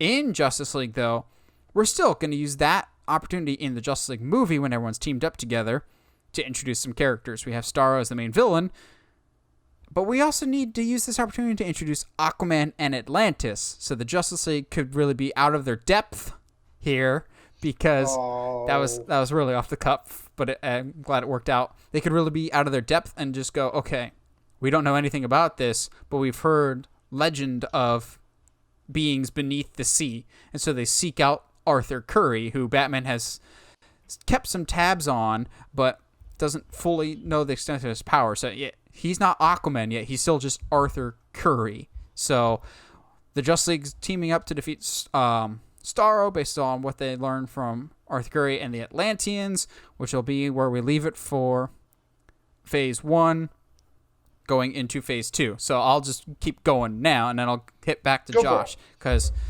Phase 2 starts with Aquaman, basically piggybacking off of the Justice League movie. Of he gets introduced in this movie, and then we immediately follow up with his story, which is going to be very, very similar to the movie with Jason Momoa. I don't think there's a whole lot that really needs to be changed there, because honestly, other than the suit, yeah, nothing really changes. So if you don't actually have him suit up as Aquaman, maybe he's wearing just some generic Atlantean armor in the first Justice League movie, then yeah, you can still just do the Jason Momoa one. I think that works out just fine. Next up, because I don't want them to face each other, I want them to team up as friends, we're going to do a World's Finest movie. For those that don't know, that's Batman and Superman. Whenever they team up together, just the two of them, that's what that's called. It's the World's Finest. I don't want Batman versus Superman. I want them to be actually on the same page. Our villains here are going to be Lex Luthor and Ra's al Ghul, because I've always thought that's a pairing that works. It's not like the Batman-Superman movie where it's Lex Luthor and Joker, who I've always thought their motives never align, whereas Lex and Ra's are very much big-picture manipulators, and I could see them very much working on the same page. However, you're going to need some muscle, so we get a bunch of mid-level villains in here. If we wanted to have, like, Metallo or Bizarro, Clayface, some villains that we probably aren't going to have as main villains can show up to be the muscle here. Maybe Batman and Superman get framed for something that they didn't do. Yeah. But then we continue to show the rift between Batman and Robin because at a certain point, maybe towards the tail end of Act 2, Batman benches Robin, basically says, we're not going to have you in danger in this mission. It's just going to be in soups just because. And so obviously that's not going to sit well with Dick Grayson. So their rift is basically reaching a boiling point. Next, we've got the next Wonder Woman movie, Wonder Woman Hunted, because we're calling it that because Cheetah is the main villain, and we're going to do it right this time because good Lord. Maybe Cheetah's hired by somebody? That can be up for debate. Most important features in this Wonder Woman movie, though, is one, we're going to get Cheetah right. Two, we're going to introduce Donna Troy, a.k.a. Wonder Girl. Yeah. And then at the end, after Cheetah's been defeated and captured, Lex Luthor is going to come visit Cheetah in prison, telling her he's making his own legion if she wants to join and get revenge on Wonder Woman. So that's going to start planting the seeds for Justice League 2. Next up, we're going to have the Flashpoint, in which case Reverse Flash is our main villain, and Flash is going to discover time travel. However, it's not going to be full-on Flashpoint in terms of changing the entire direction of the universe. It will have ramifications for Barry when he tries to go back and change his mother's fate. But it'll be more of just a straightforward Flash story as opposed to vast, impacting universe story. Most important thing to note about this is, one, we introduce Reverse Flash, but we also introduce Wally West. We're introducing more and more of the supporting characters because I wonder why. Our very next movie is Teen Titans. There it is. I was wondering when it was going to come up. So, important, Teen Titans is going to start the movie with Robin leaving Batman, basically quitting on the spot, in which case he's going to join up with his friend Cyborg, Wally West, and Donna Troy. Notice how we've casually just introduced them over time. I wonder how that worked out. And the Titans are going to be trying to stop Cadmus Labs, which is run by Lex Luthor, who is doing kind of sketchy government operations on several different heroes, one of which being Beast Boy, because that just makes sense to me. When the team is at their lowest, basically, they've all been captured except for Dick. And Dick, in this moment, realizes he can't do what he used to do anymore. He's got to be somebody else. So he ditches the Robin uniform behind him and becomes Nightwing. So if I know I can't do a Nightwing movie, it makes the most sense to do it in Titans. So it's kind of a Robin arc within a Titans story. And also, this is super fan servicey, but I don't care. When we get the full team assembled now with all the Titans, Beast Boy, Cyborg, Donna Troy, Wally, and now Nightwing, as they're about to go into action, Titans, go! I just need that, please. Now here's where we're gonna get interesting. Once they've wrapped everything all nice and tidy up, we find out that Cadmus Labs isn't actually run by Lex Luthor, but it's run by Granny Goodness. Now this is gonna be super long-term booking, but I want to lay this seed now that we'll come back to much, much later. But the other end credits we're gonna get is all the Teen Titans are going to be hanging out at the tower when somebody rings the doorbell. They answer it, and it's a Robin. Hey, I'm the new Robin. Just Jason has been brought into the universe. And yeah, we just had Robin leave at the beginning, and our new Robin is already there to replace him. Yeah, we're moving that fast with it. Next, we've got Superman, Man of Tomorrow. So we got our next Superman movie with Brainiac as the main villain, because I want a villain that Superman can't just punch his way out of. Think of it like Winter Soldier. It's more of a movie about the concept and the idea of what's black and what's white. Is there a little bit of gray area? Like, how do you stay morally good in this increasingly gray area? And Brainiac is he's an analytical mind, and Superman is not an analytical mind. He's a punch first, ask questions later. So how do you deal with that? That's what makes Brainiac such an interesting, complex character. So once we have Superman and Brainiac square off, end credits for this, we go to Luthor Corp, where Lex Luthor is working on his new Doomsday project, which we'll come back to that. Since we had our standalone Superman movie, we need our standalone Batman movie. So we're doing Batman Death in the Family. Attaboy. We're doing Death in the Family, and we're killing off Jason. However, I want to merge some other stories with it, just because I think it's famous for like one moment with Robin dying at the hands of the Joker, but I need a narrative around that. I want that to be the final thing in the movie, like Robin dying, failing, and putting Robin's body in the ground. Basically, is how it ends, which leads us to Justice League 2, which will feature, meanwhile, in the Legion of Doom, we're going to have the Legion of Doom, which is going to be comprised, obviously, of Cheetah, Reverse Flash, maybe some... Black Manta, who we introduced in Aquaman. I forgot to say we're going to have Black Manta be a secondary character, just like he was in the Aquaman movie. Maybe some leftover villains from the World's Finest. So yeah, we're going to have the Legion of Doom square off against the Justice League. However, Justice League, throughout this movie, will add more members to its roster, because I think it's important to flesh out like Justice League Unlimited did. So we're going to add Hawkgirl, Green Arrow, and Zatanna to the Justice League roster, and we're going to continue to expand that out as movies progress. So, yeah, that's where I stand with Justice League 2. I've more or less expanded the universe, but we haven't fully blown it up yet. And everything was leading towards Justice League 2 with the Legion of Doom, and I'm going to continue that with Phase 3 when we get to that. Cool. I like it. I like it a lot. I like it a lot. I like it a lot. So... I wanted to focus on, obviously there's one single end goal, but I need as many people involved with that end goal as possible. So we're starting off Phase 2 with Constantine. Boom. I don't really care about what villain or what he's facing. I just need him and Felix Faust. teaming up. Yeah, let's go Felix. Sure, why not? Clarion. But he needs, maybe not Clarion yet. Okay. But I need Constantine to at least like call Etrigan up to, I don't know, clean his dishes or something. Tell him a bedtime rhyme. Yeah, tell him a bedtime rhyme or something. But I would like, it just needs to be a good introduction to Constantine, to the world, the DC world of magic, and needs to tell us that Etrigan is a thing. Next up, I've got Dr. Fate. As a standalone movie? As a standalone movie. Oh, I know where you're building towards. That's interesting that you're building to that individually. Yeah. So Kent Nelson will be under the helm. Naturally. For the first third of the movie.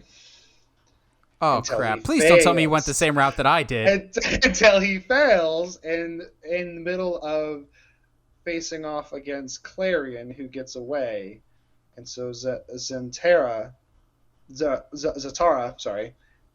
takes up the mantle of Dr. Fate. Okay, cool. So the rest of the movie will be about him accepting his role, accepting his new powers, as well as trying to come to an understanding with his daughter about the decision.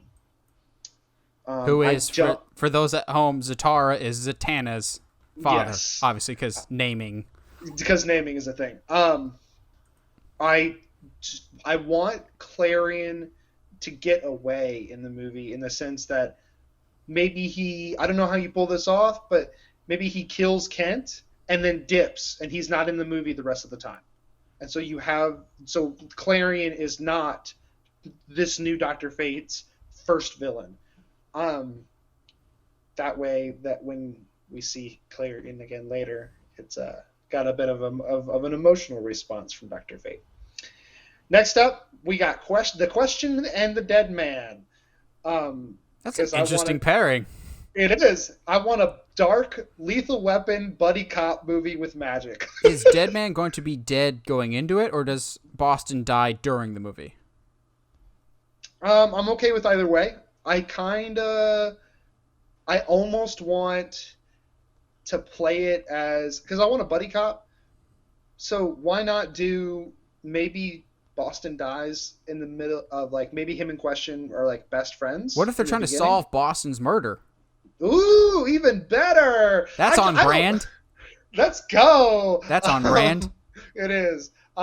Just really nothing for that. No. For those that don't know, Dead man's real name is Boston Brand. Yep, it's pretty great. And he's dead. But I think I like both of these characters a lot, but I don't know if they're big enough yet to have their own film, and I think they work really well together as a way to bring in, again, expand the world of magic and of the dark side of the DC universe.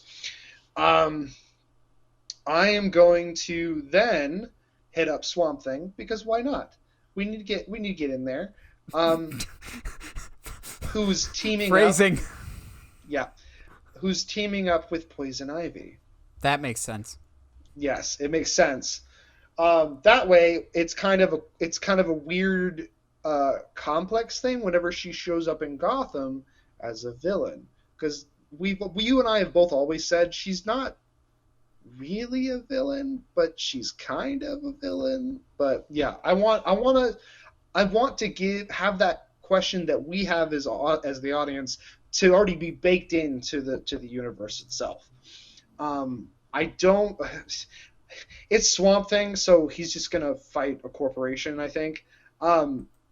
LexCorp? Maybe. Morgan maybe. Edge? It's Simon a weird Stagg? corporation that seems to Cadmus.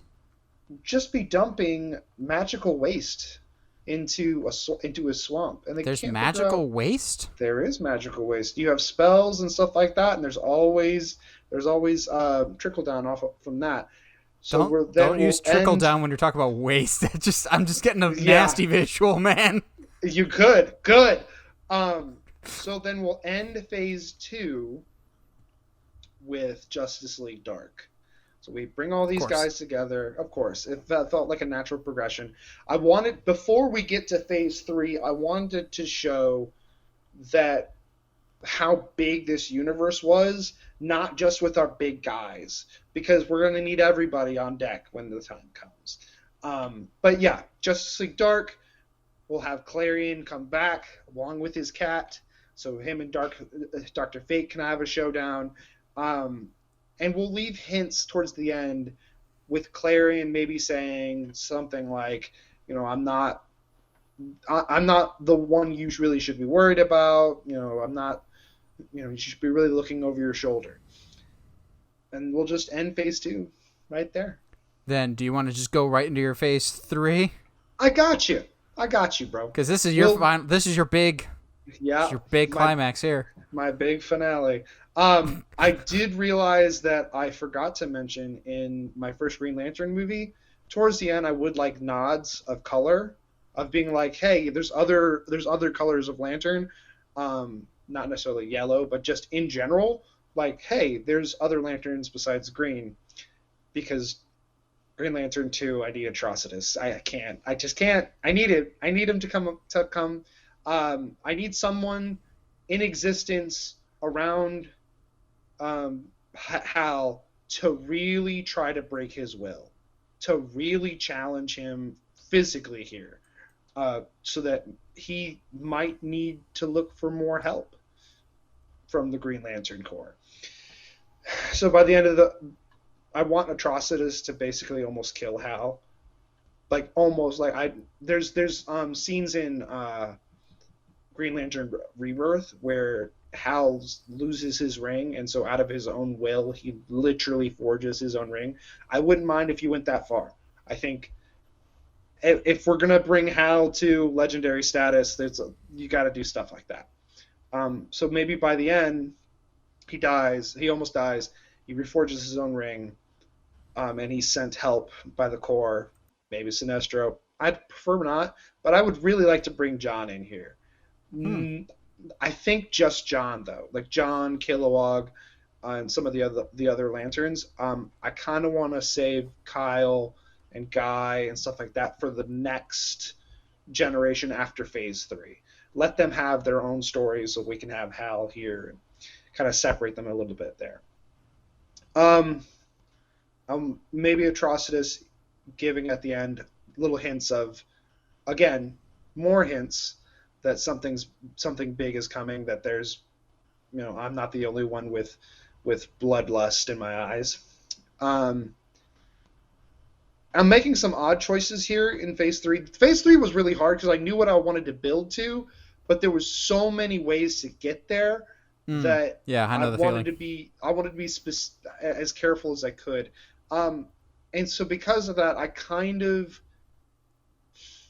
came up with Constantine 2 almost right off the bat, Before any of the mean leaguers get sequels?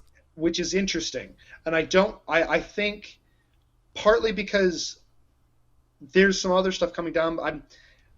I couldn't rationalize giving Wonder Woman another movie yet. I couldn't. Well, Aquaman didn't feel like it fit. I have Shazam coming, but again, that's like I'm not really 100% on how leading up to where I want to go. I had like 3 or 4 different versions of Phase 3. This is just the one I decided to put in here. But I have Constantine 2. I want him fighting an interdimensional demon, through which he finds proof of the existence of Apocalypse, the planet. Coming up with Shazam 2, which again, it's odd that I'm doing this before a lot of the other ones, but I think he deserves it. I've got him fighting Mr. Mind, and it takes the whole Shazamily to finally beat him. Again, I want to kind of lay heavy onto the theme that sometimes there's just threats we all have to band together to fight, no matter what our differences. Mr. Mind tells them of a planet that only breeds for war. And this is where I have my version of World's Finest. Cool. Between Superman and Batman, I really liked. I also came up with the Roz and Lex. Really? It made more sense to me than what the movie does. I kind of want them. I want Lex to just be paying people off. So maybe you have some heroes that are kind of already on the edge anyway, but because Lex is paying them, they're going after Batman and Superman. Framing them for something until they can prove their innocence. Make it so that the world's already not trusting them going into Justice League Apocalypse, where we have the coming of Darkseid coming to Earth. And by the end of Justice League Apocalypse, we have everybody that we've seen so far, side characters, main heroes, sidekicks, they're all there fighting the army of Darkseid, but they're losing. And so Barry is forced to try to run as fast as he can to hopefully have a chance in the final movie of Phase 3, which I've dubbed the Justice Paradox. Ooh, I like that. That's a good title. I was like, ooh, that's nice. So we have Barry running back in time to try to warn people to try to get a different outcome than what happens in Apocalypse, where literally everybody's being killed. So Infinity War. Yeah. Unfortunately, I didn't realize it until I was rereading everything before we went live, and was like, "Oh no, oh no!" Or you're getting a little bit of Zack Snyder's influence in there. Basically, Justice League Endgame. Or what Zack Snyder was. A little bit, but Going for a little bit. Yeah, a little bit. I think, but I like the idea of that. This is the first time that Barry realizes he can time travel from running. Like it was one of those like, I always had this theory that I could because of how fast I could run, blah, blah, blah. But this is the first time he does it, so that, hey, if I can go back and save my friends and potentially save the planet, by the end of the movie, he's asking himself, what if I could go back and save my mom? And just, by the end of I don't want Darkseid to be dead by the end of the movie. I think there's too much mileage in that. I am wary of Darkseid being the gimme of, hey, it's kind of like how Marvel used to be in the comics, where like something bad would happen, and you'd be like, hey, it's Skrulls, and I'm like, I don't want it to be always going back to Darkseid. So while I don't want him dead, I do want him like thoroughly defeated. Mm. And we'll just kind of end there on as good a note as we can. I like it. I like it. So then it's kind of like resetting the universe, right? Basically. So then everybody coming out of this is still the people that went through everything, but they've been able to go back and make certain choices that might make them stronger in the end. Mm. Cool. So now let me take it into my home stretch, my last 2 phases, because like I said, I have 4 phases, and I think from this point on is when I'm going to start to make Josh really, really happy. Probably. So, for my mindset, like after big events, I want to do some cool downs. So that's going to be in both Phase 3 and Phase 4, as you'll see. So after Justice League 2, in which case they've just defeated the Legion of Doom, I'm going to have, Josh will be happy about this, Harley and Ivy. They get their own standalone movie with the villains being Penguin and Two-Face. This story could be a lot of different things, but I just think that pairing is really, really strong, especially after watching the Harley Quinn animated series. Yeah. It's a different, not necessarily no stakes, but definitely much lesser stakes than Justice League versus the Legion of Doom, like a breather, because we're going to need it before things get really, really dark, and things really, really will. But again, before things get too dark, our next movie is Shazam. And we're going to keep a lot of what happened with David F. Sandberg's movie, because I really, really love the Shazam movie. So we're going to keep most of it. However, Superman's going to have a much more prominent role in this movie. He's going to be more like the Tony Stark in Spider-Man Homecoming. This is still a Shazam movie, but Superman will be there to basically console and guide a young Billy Batson in the ways he should go. But it's going to be very, very similar to the original movie, just with more Superman in it, which is going to be important because the next one, I want Josh to be here for this. Come on, Josh. You're not going to want to miss anything. Okay. So the next one is, I need Superman and Shazam because the next movie is Superman Doom. The first and only R-rated movie in my DC universe, because I think it fits and it needs to be. Why? Because obviously with a name like this is the death of Superman here. So the movie begins with Clark and Lois getting married, so they're on happy terms, but the doomsday creature that Lex has created, Lex's plan is, I'm going to create this doomsday monster that's going to kill Superman, but because I control him, I'll be able to stop him, and the city will finally see me as the hero that I truly am.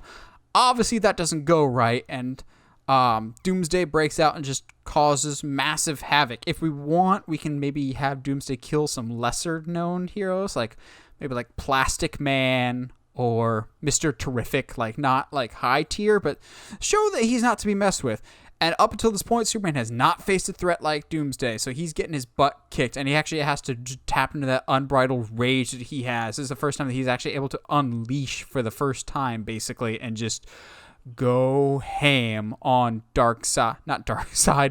on Doomsday. He just ruins Doomsday's day, but in the process, obviously, Superman is going to get beaten to death by Doomsday. He stops Doomsday, but in the process, he dies. I don't want it to be a simple just stab in the gut like Batman versus Superman. I think that was really, really a cop-out of just, hey, you got stabbed once, now you're dead. No, I want the life to slowly drain out of Superman. I want this to be painful and agonizing to watch. I want people to question, is going to be the first time that Superman doesn't make it home? Because everyone always complains that he's overpowered. Well, what if you've got somebody that's just wailing on Superman? So, unfortunately, he does eventually die. And unlike Batman vs. Superman, I want the whole Justice League to be there. I want this big, huge funeral for him. I want all the Leaguers there, and then I want Clark to have his own small funeral to contrast the two personalities. And here's the big difference. Superman is going to stay dead for quite a long time, but his presence is going to be felt, and that theme of death is still going to resonate a lot for Phase 3.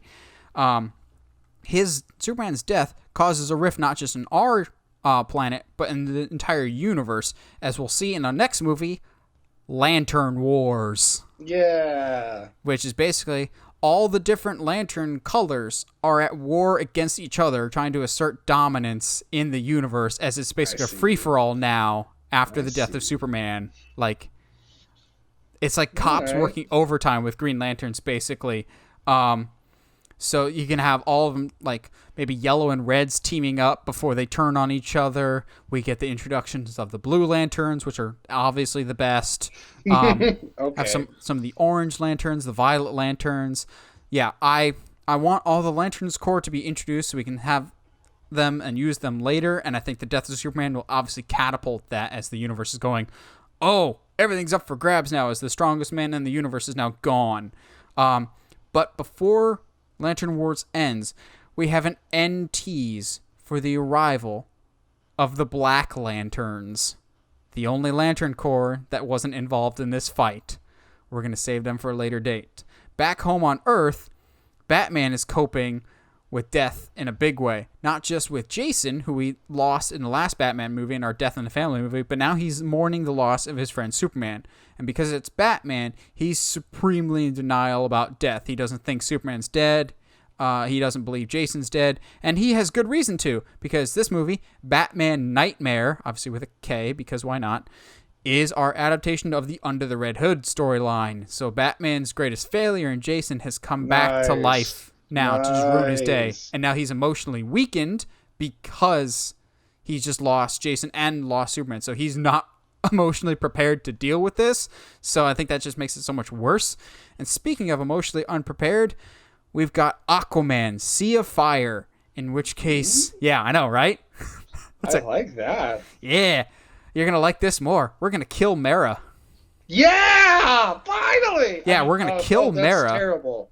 Oh, we're going to kill Mera, which obviously is not good for Aquaman, who, again, worked closely with Superman. He's dealing with death, and now one of his close friends and love interest in Mera dies. And so he goes on an unbridled rage. Maybe he's fighting somebody. I'm not sure who we want to put in. We already used Orm in the first Aquaman because we based off the movie. Maybe we bring back Orm. He's pissed. And somehow in the movie, just, again, fan servicey, Aquaman's going to lose his hand because that's just what you need to do. But obviously, Aquaman is pissed and not in the best emotional state going forward in the universe. Next, we've got The Flash. Lightning strikes twice. Now, I've already pitched this idea in another podcast episode. It's The Flash with the main villains being Godspeed and Gorilla Grodd. Let's go, baby. However, Barry is at least going to have some help with Jay Garrick, who we introduced in the last... did we introduce... Yeah, Jay Garrick was in... If I didn't say it, Jay Garrick was introduced in the last one with Wally West. So Jay Garrick and Barry are going to be dealing with Godspeed as the speed element, that is a guy that can be in two places at once because he's that fast, and Gorilla Grodd, who's the sheer muscle. So the two of them versus the two of those guys. But unfortunately, as we're seeing as a recurring trend here, Jay Garrick will not survive this movie and dies at the hands of Gorilla Grodd. Not Godspeed, because I just think that's too easy there. So Jay Garrick is gone. Barry has now lost Superman. He's now lost Jay Garrick. But again, Godspeed and Gorilla Grodd can be stored away for a later date after they're defeated. And then last one, before Justice League, we've got Justice League Dark. Just for Josh. And this team will consist of Zatanna, Constantine, Edragon, Deadman, Swamp Thing, and Kent Nelson, Dr. Fate. Okay. And so their main villains are going to be Clarion and Felix Faust. They can be whatever interesting magical issues are going on there. Much smaller scale before we have to ramp it up for Justice League 3. The end tease is something to the effect of you don't know which magic exists in this realm. And we won't know what that means for a little bit, at least for this phase. Which leads us to our final film of Phase 3, Justice League 3. Darkseid, seeing that the Kryptonian protector Superman is gone and dead, and that the team is missing quite a few of its members, decides this is the time we must attack Earth. And he is absolutely wreaking havoc. He's basically dominating the entire Earth, and Darkseid would take over had we not gotten the resurrection of Superman. Here's where Superman comes back halfway through. Of course, sporting his black and silver regeneration suit that he sees in the comics and in the movies. However... Question, mullet or no mullet? Sure, mullet, why not? Yeah, beard? Sure, why not? Because Henry Cavill can pull off a beard. He can pull it off. Why not? Which, that can play even more into my story narrative later. However, we get Superman to come back to life, and he basically brings hope back to his team, and they're able to repel Darkseid and kick him back to Apokolips for good. However, Superman was not able to come back in time, and we lost even more Leaguers because of the power of Darkseid. So, we're going to kill off Martian Manhunter, Hawkgirl, Kilowog, Wally West, Etrigan, Kent Nelson, Dr. Fate, and Poison Ivy. Everyone is getting killed off in this one, basically. So I also purposely picked all those people because I want at least one person from every team to suffer a loss somewhere. That's fair. So like also, without Kent Nelson's Dr. Fate around, we're going to have Zatanna don the helmet. We're going to have Zatanna. Zatanna. Not Zatara. Zatanna. Interesting. I think that's much more emotionally interesting. Maybe Constantine can tell her not to do it, but she's aware of the responsibilities, so she is our new Dr. Fate. And one last thing before we move on. While they were able to win the day and finally defeat Darkseid, Superman, even though it was not his fault because he was dead, he feels guilty that he was not revived in time to make sure that his teammates didn't die. So he's actually going to stay in the black and silver suit for a while as a sign of mourning.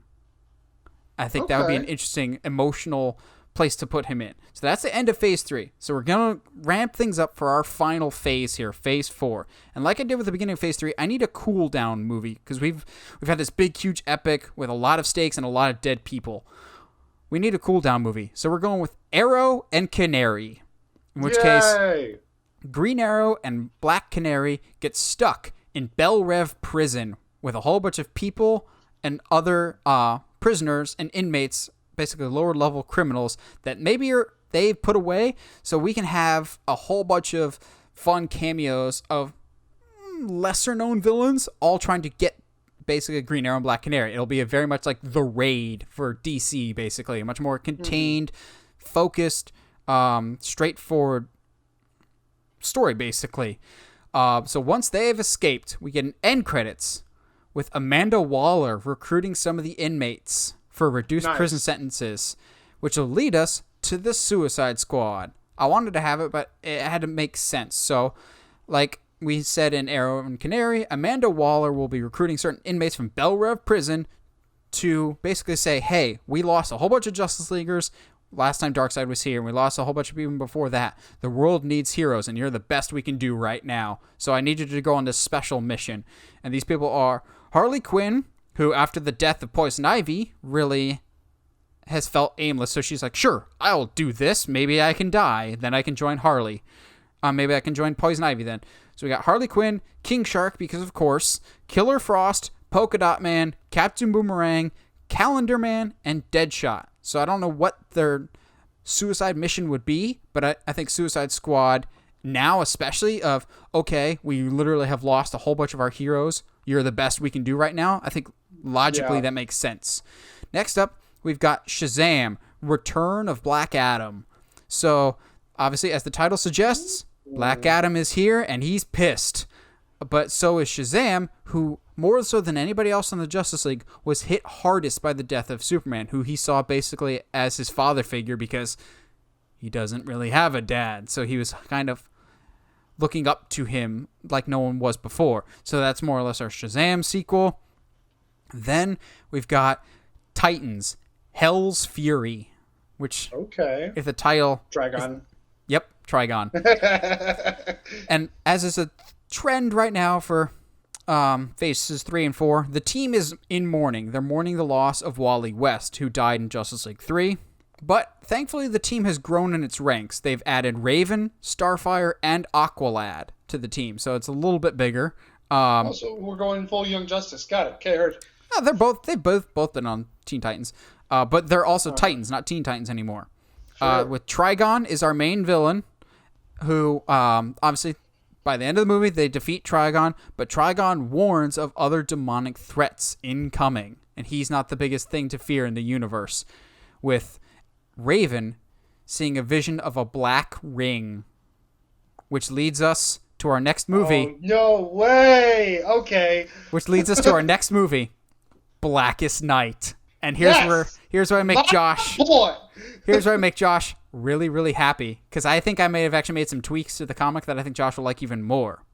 So for those that don't know, Blackest Night is a storyline which we're going to adapt here, where basically there's a lantern corps called the Black Lanterns that are fueled by death, basically. So guy that had the first Black Lantern ring killed himself to make himself even stronger. So he's fueled by death. And they're almost the most powerful Lantern Corps in the universe. So seeing that the Justice League is depleted, the Earth's protectors are weakened, and due to the effects of the Lantern War that we talked about in last phase, the lanterns are spread way too thin across the galaxy of all color spectrums, and they're at odds with each other. So the Black Lanterns are going, this is the time to strike. So they launch their attack on Earth, and Earth is basically without any of its major defenders anymore, except for the core members of the Justice League. So with their backs against the wall, the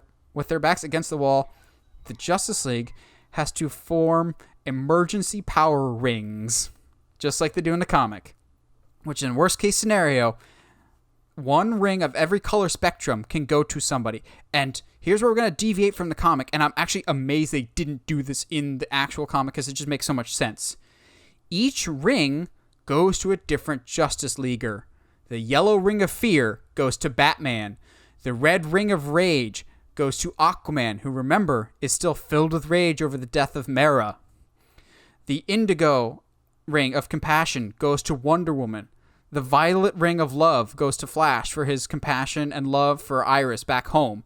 But most importantly, still the biggest missed opportunity in the Blackest Night comic, the blue ring of hope goes to Superman, because he's the beacon of hope in the DC universe, which, after this, because of the Blue Lantern ring, Superman will no longer be wearing the black and silver suit. He will return to the red and the blue, because hope has returned, and he has found his hope again, because the Lantern sought him out when he didn't think he was worthy. Just like Thor with the hammer in Endgame, Superman will have the Blue Lantern and go, okay, I am still the beacon of hope.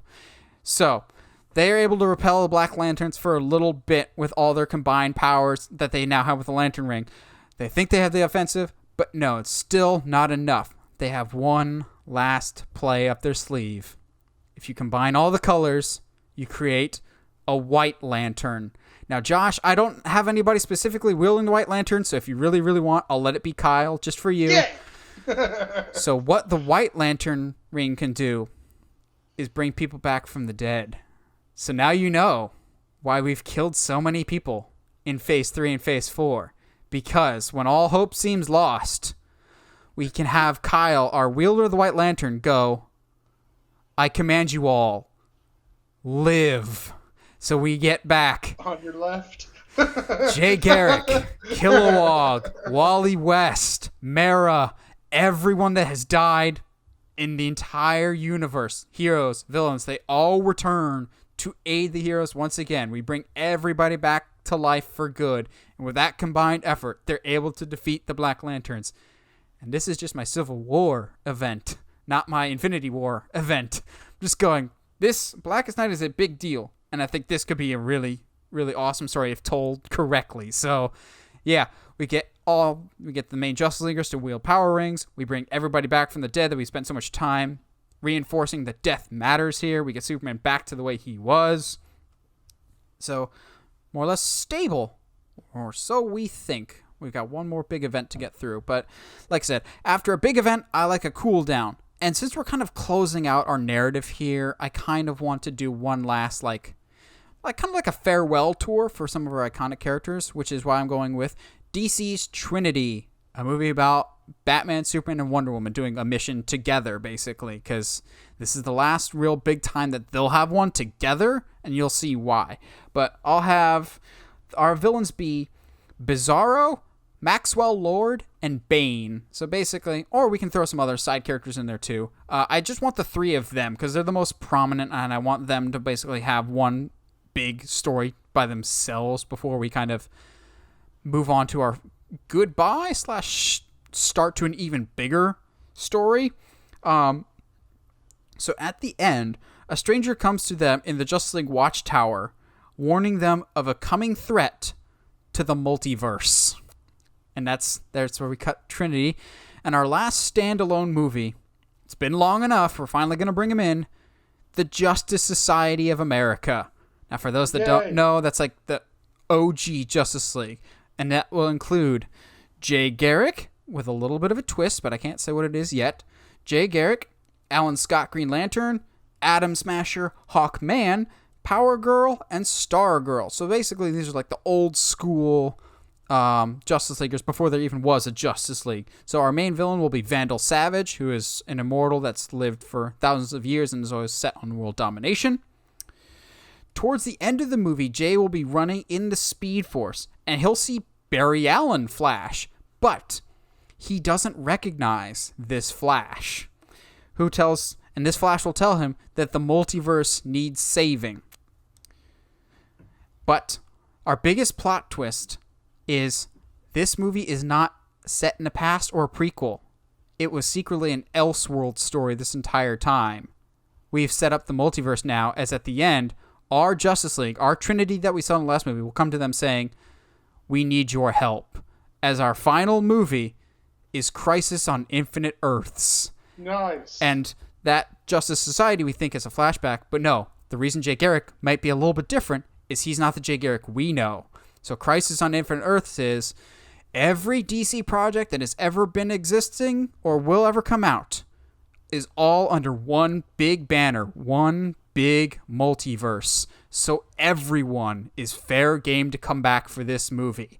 Whether it is Brandon Routh's Superman from Superman Returns, Michael Keaton's Batman, somebody from the Titans TV series, it is all fair game, and we're trying to get as many people back for this movie as we possibly can, because the Anti-Monitor is coming, and he's going to try and destroy the multiverse, and we're going to need all hands on deck. So I want to end with Crisis on Infinite Earths because I think it could either definitively close the door on this universe, or if they go with any more movies going forward, they could just be like, well, it all exists in the same banner. This just takes place on a different Earth. You literally just, for the rest of time, everything's under this banner. You can just say it's all connected, and then you can kind of connect it however you want going forward. That's the point of a multiverse. However, like Crisis on Infinite Earth goes, you're going to need to make some sacrifices. And so in order to save the multiverse, Barry hops on the cosmic treadmill and speeds into nothingness, unfortunately, to save the multiverse, making Wally West come back from the dead, the new Flash going forward.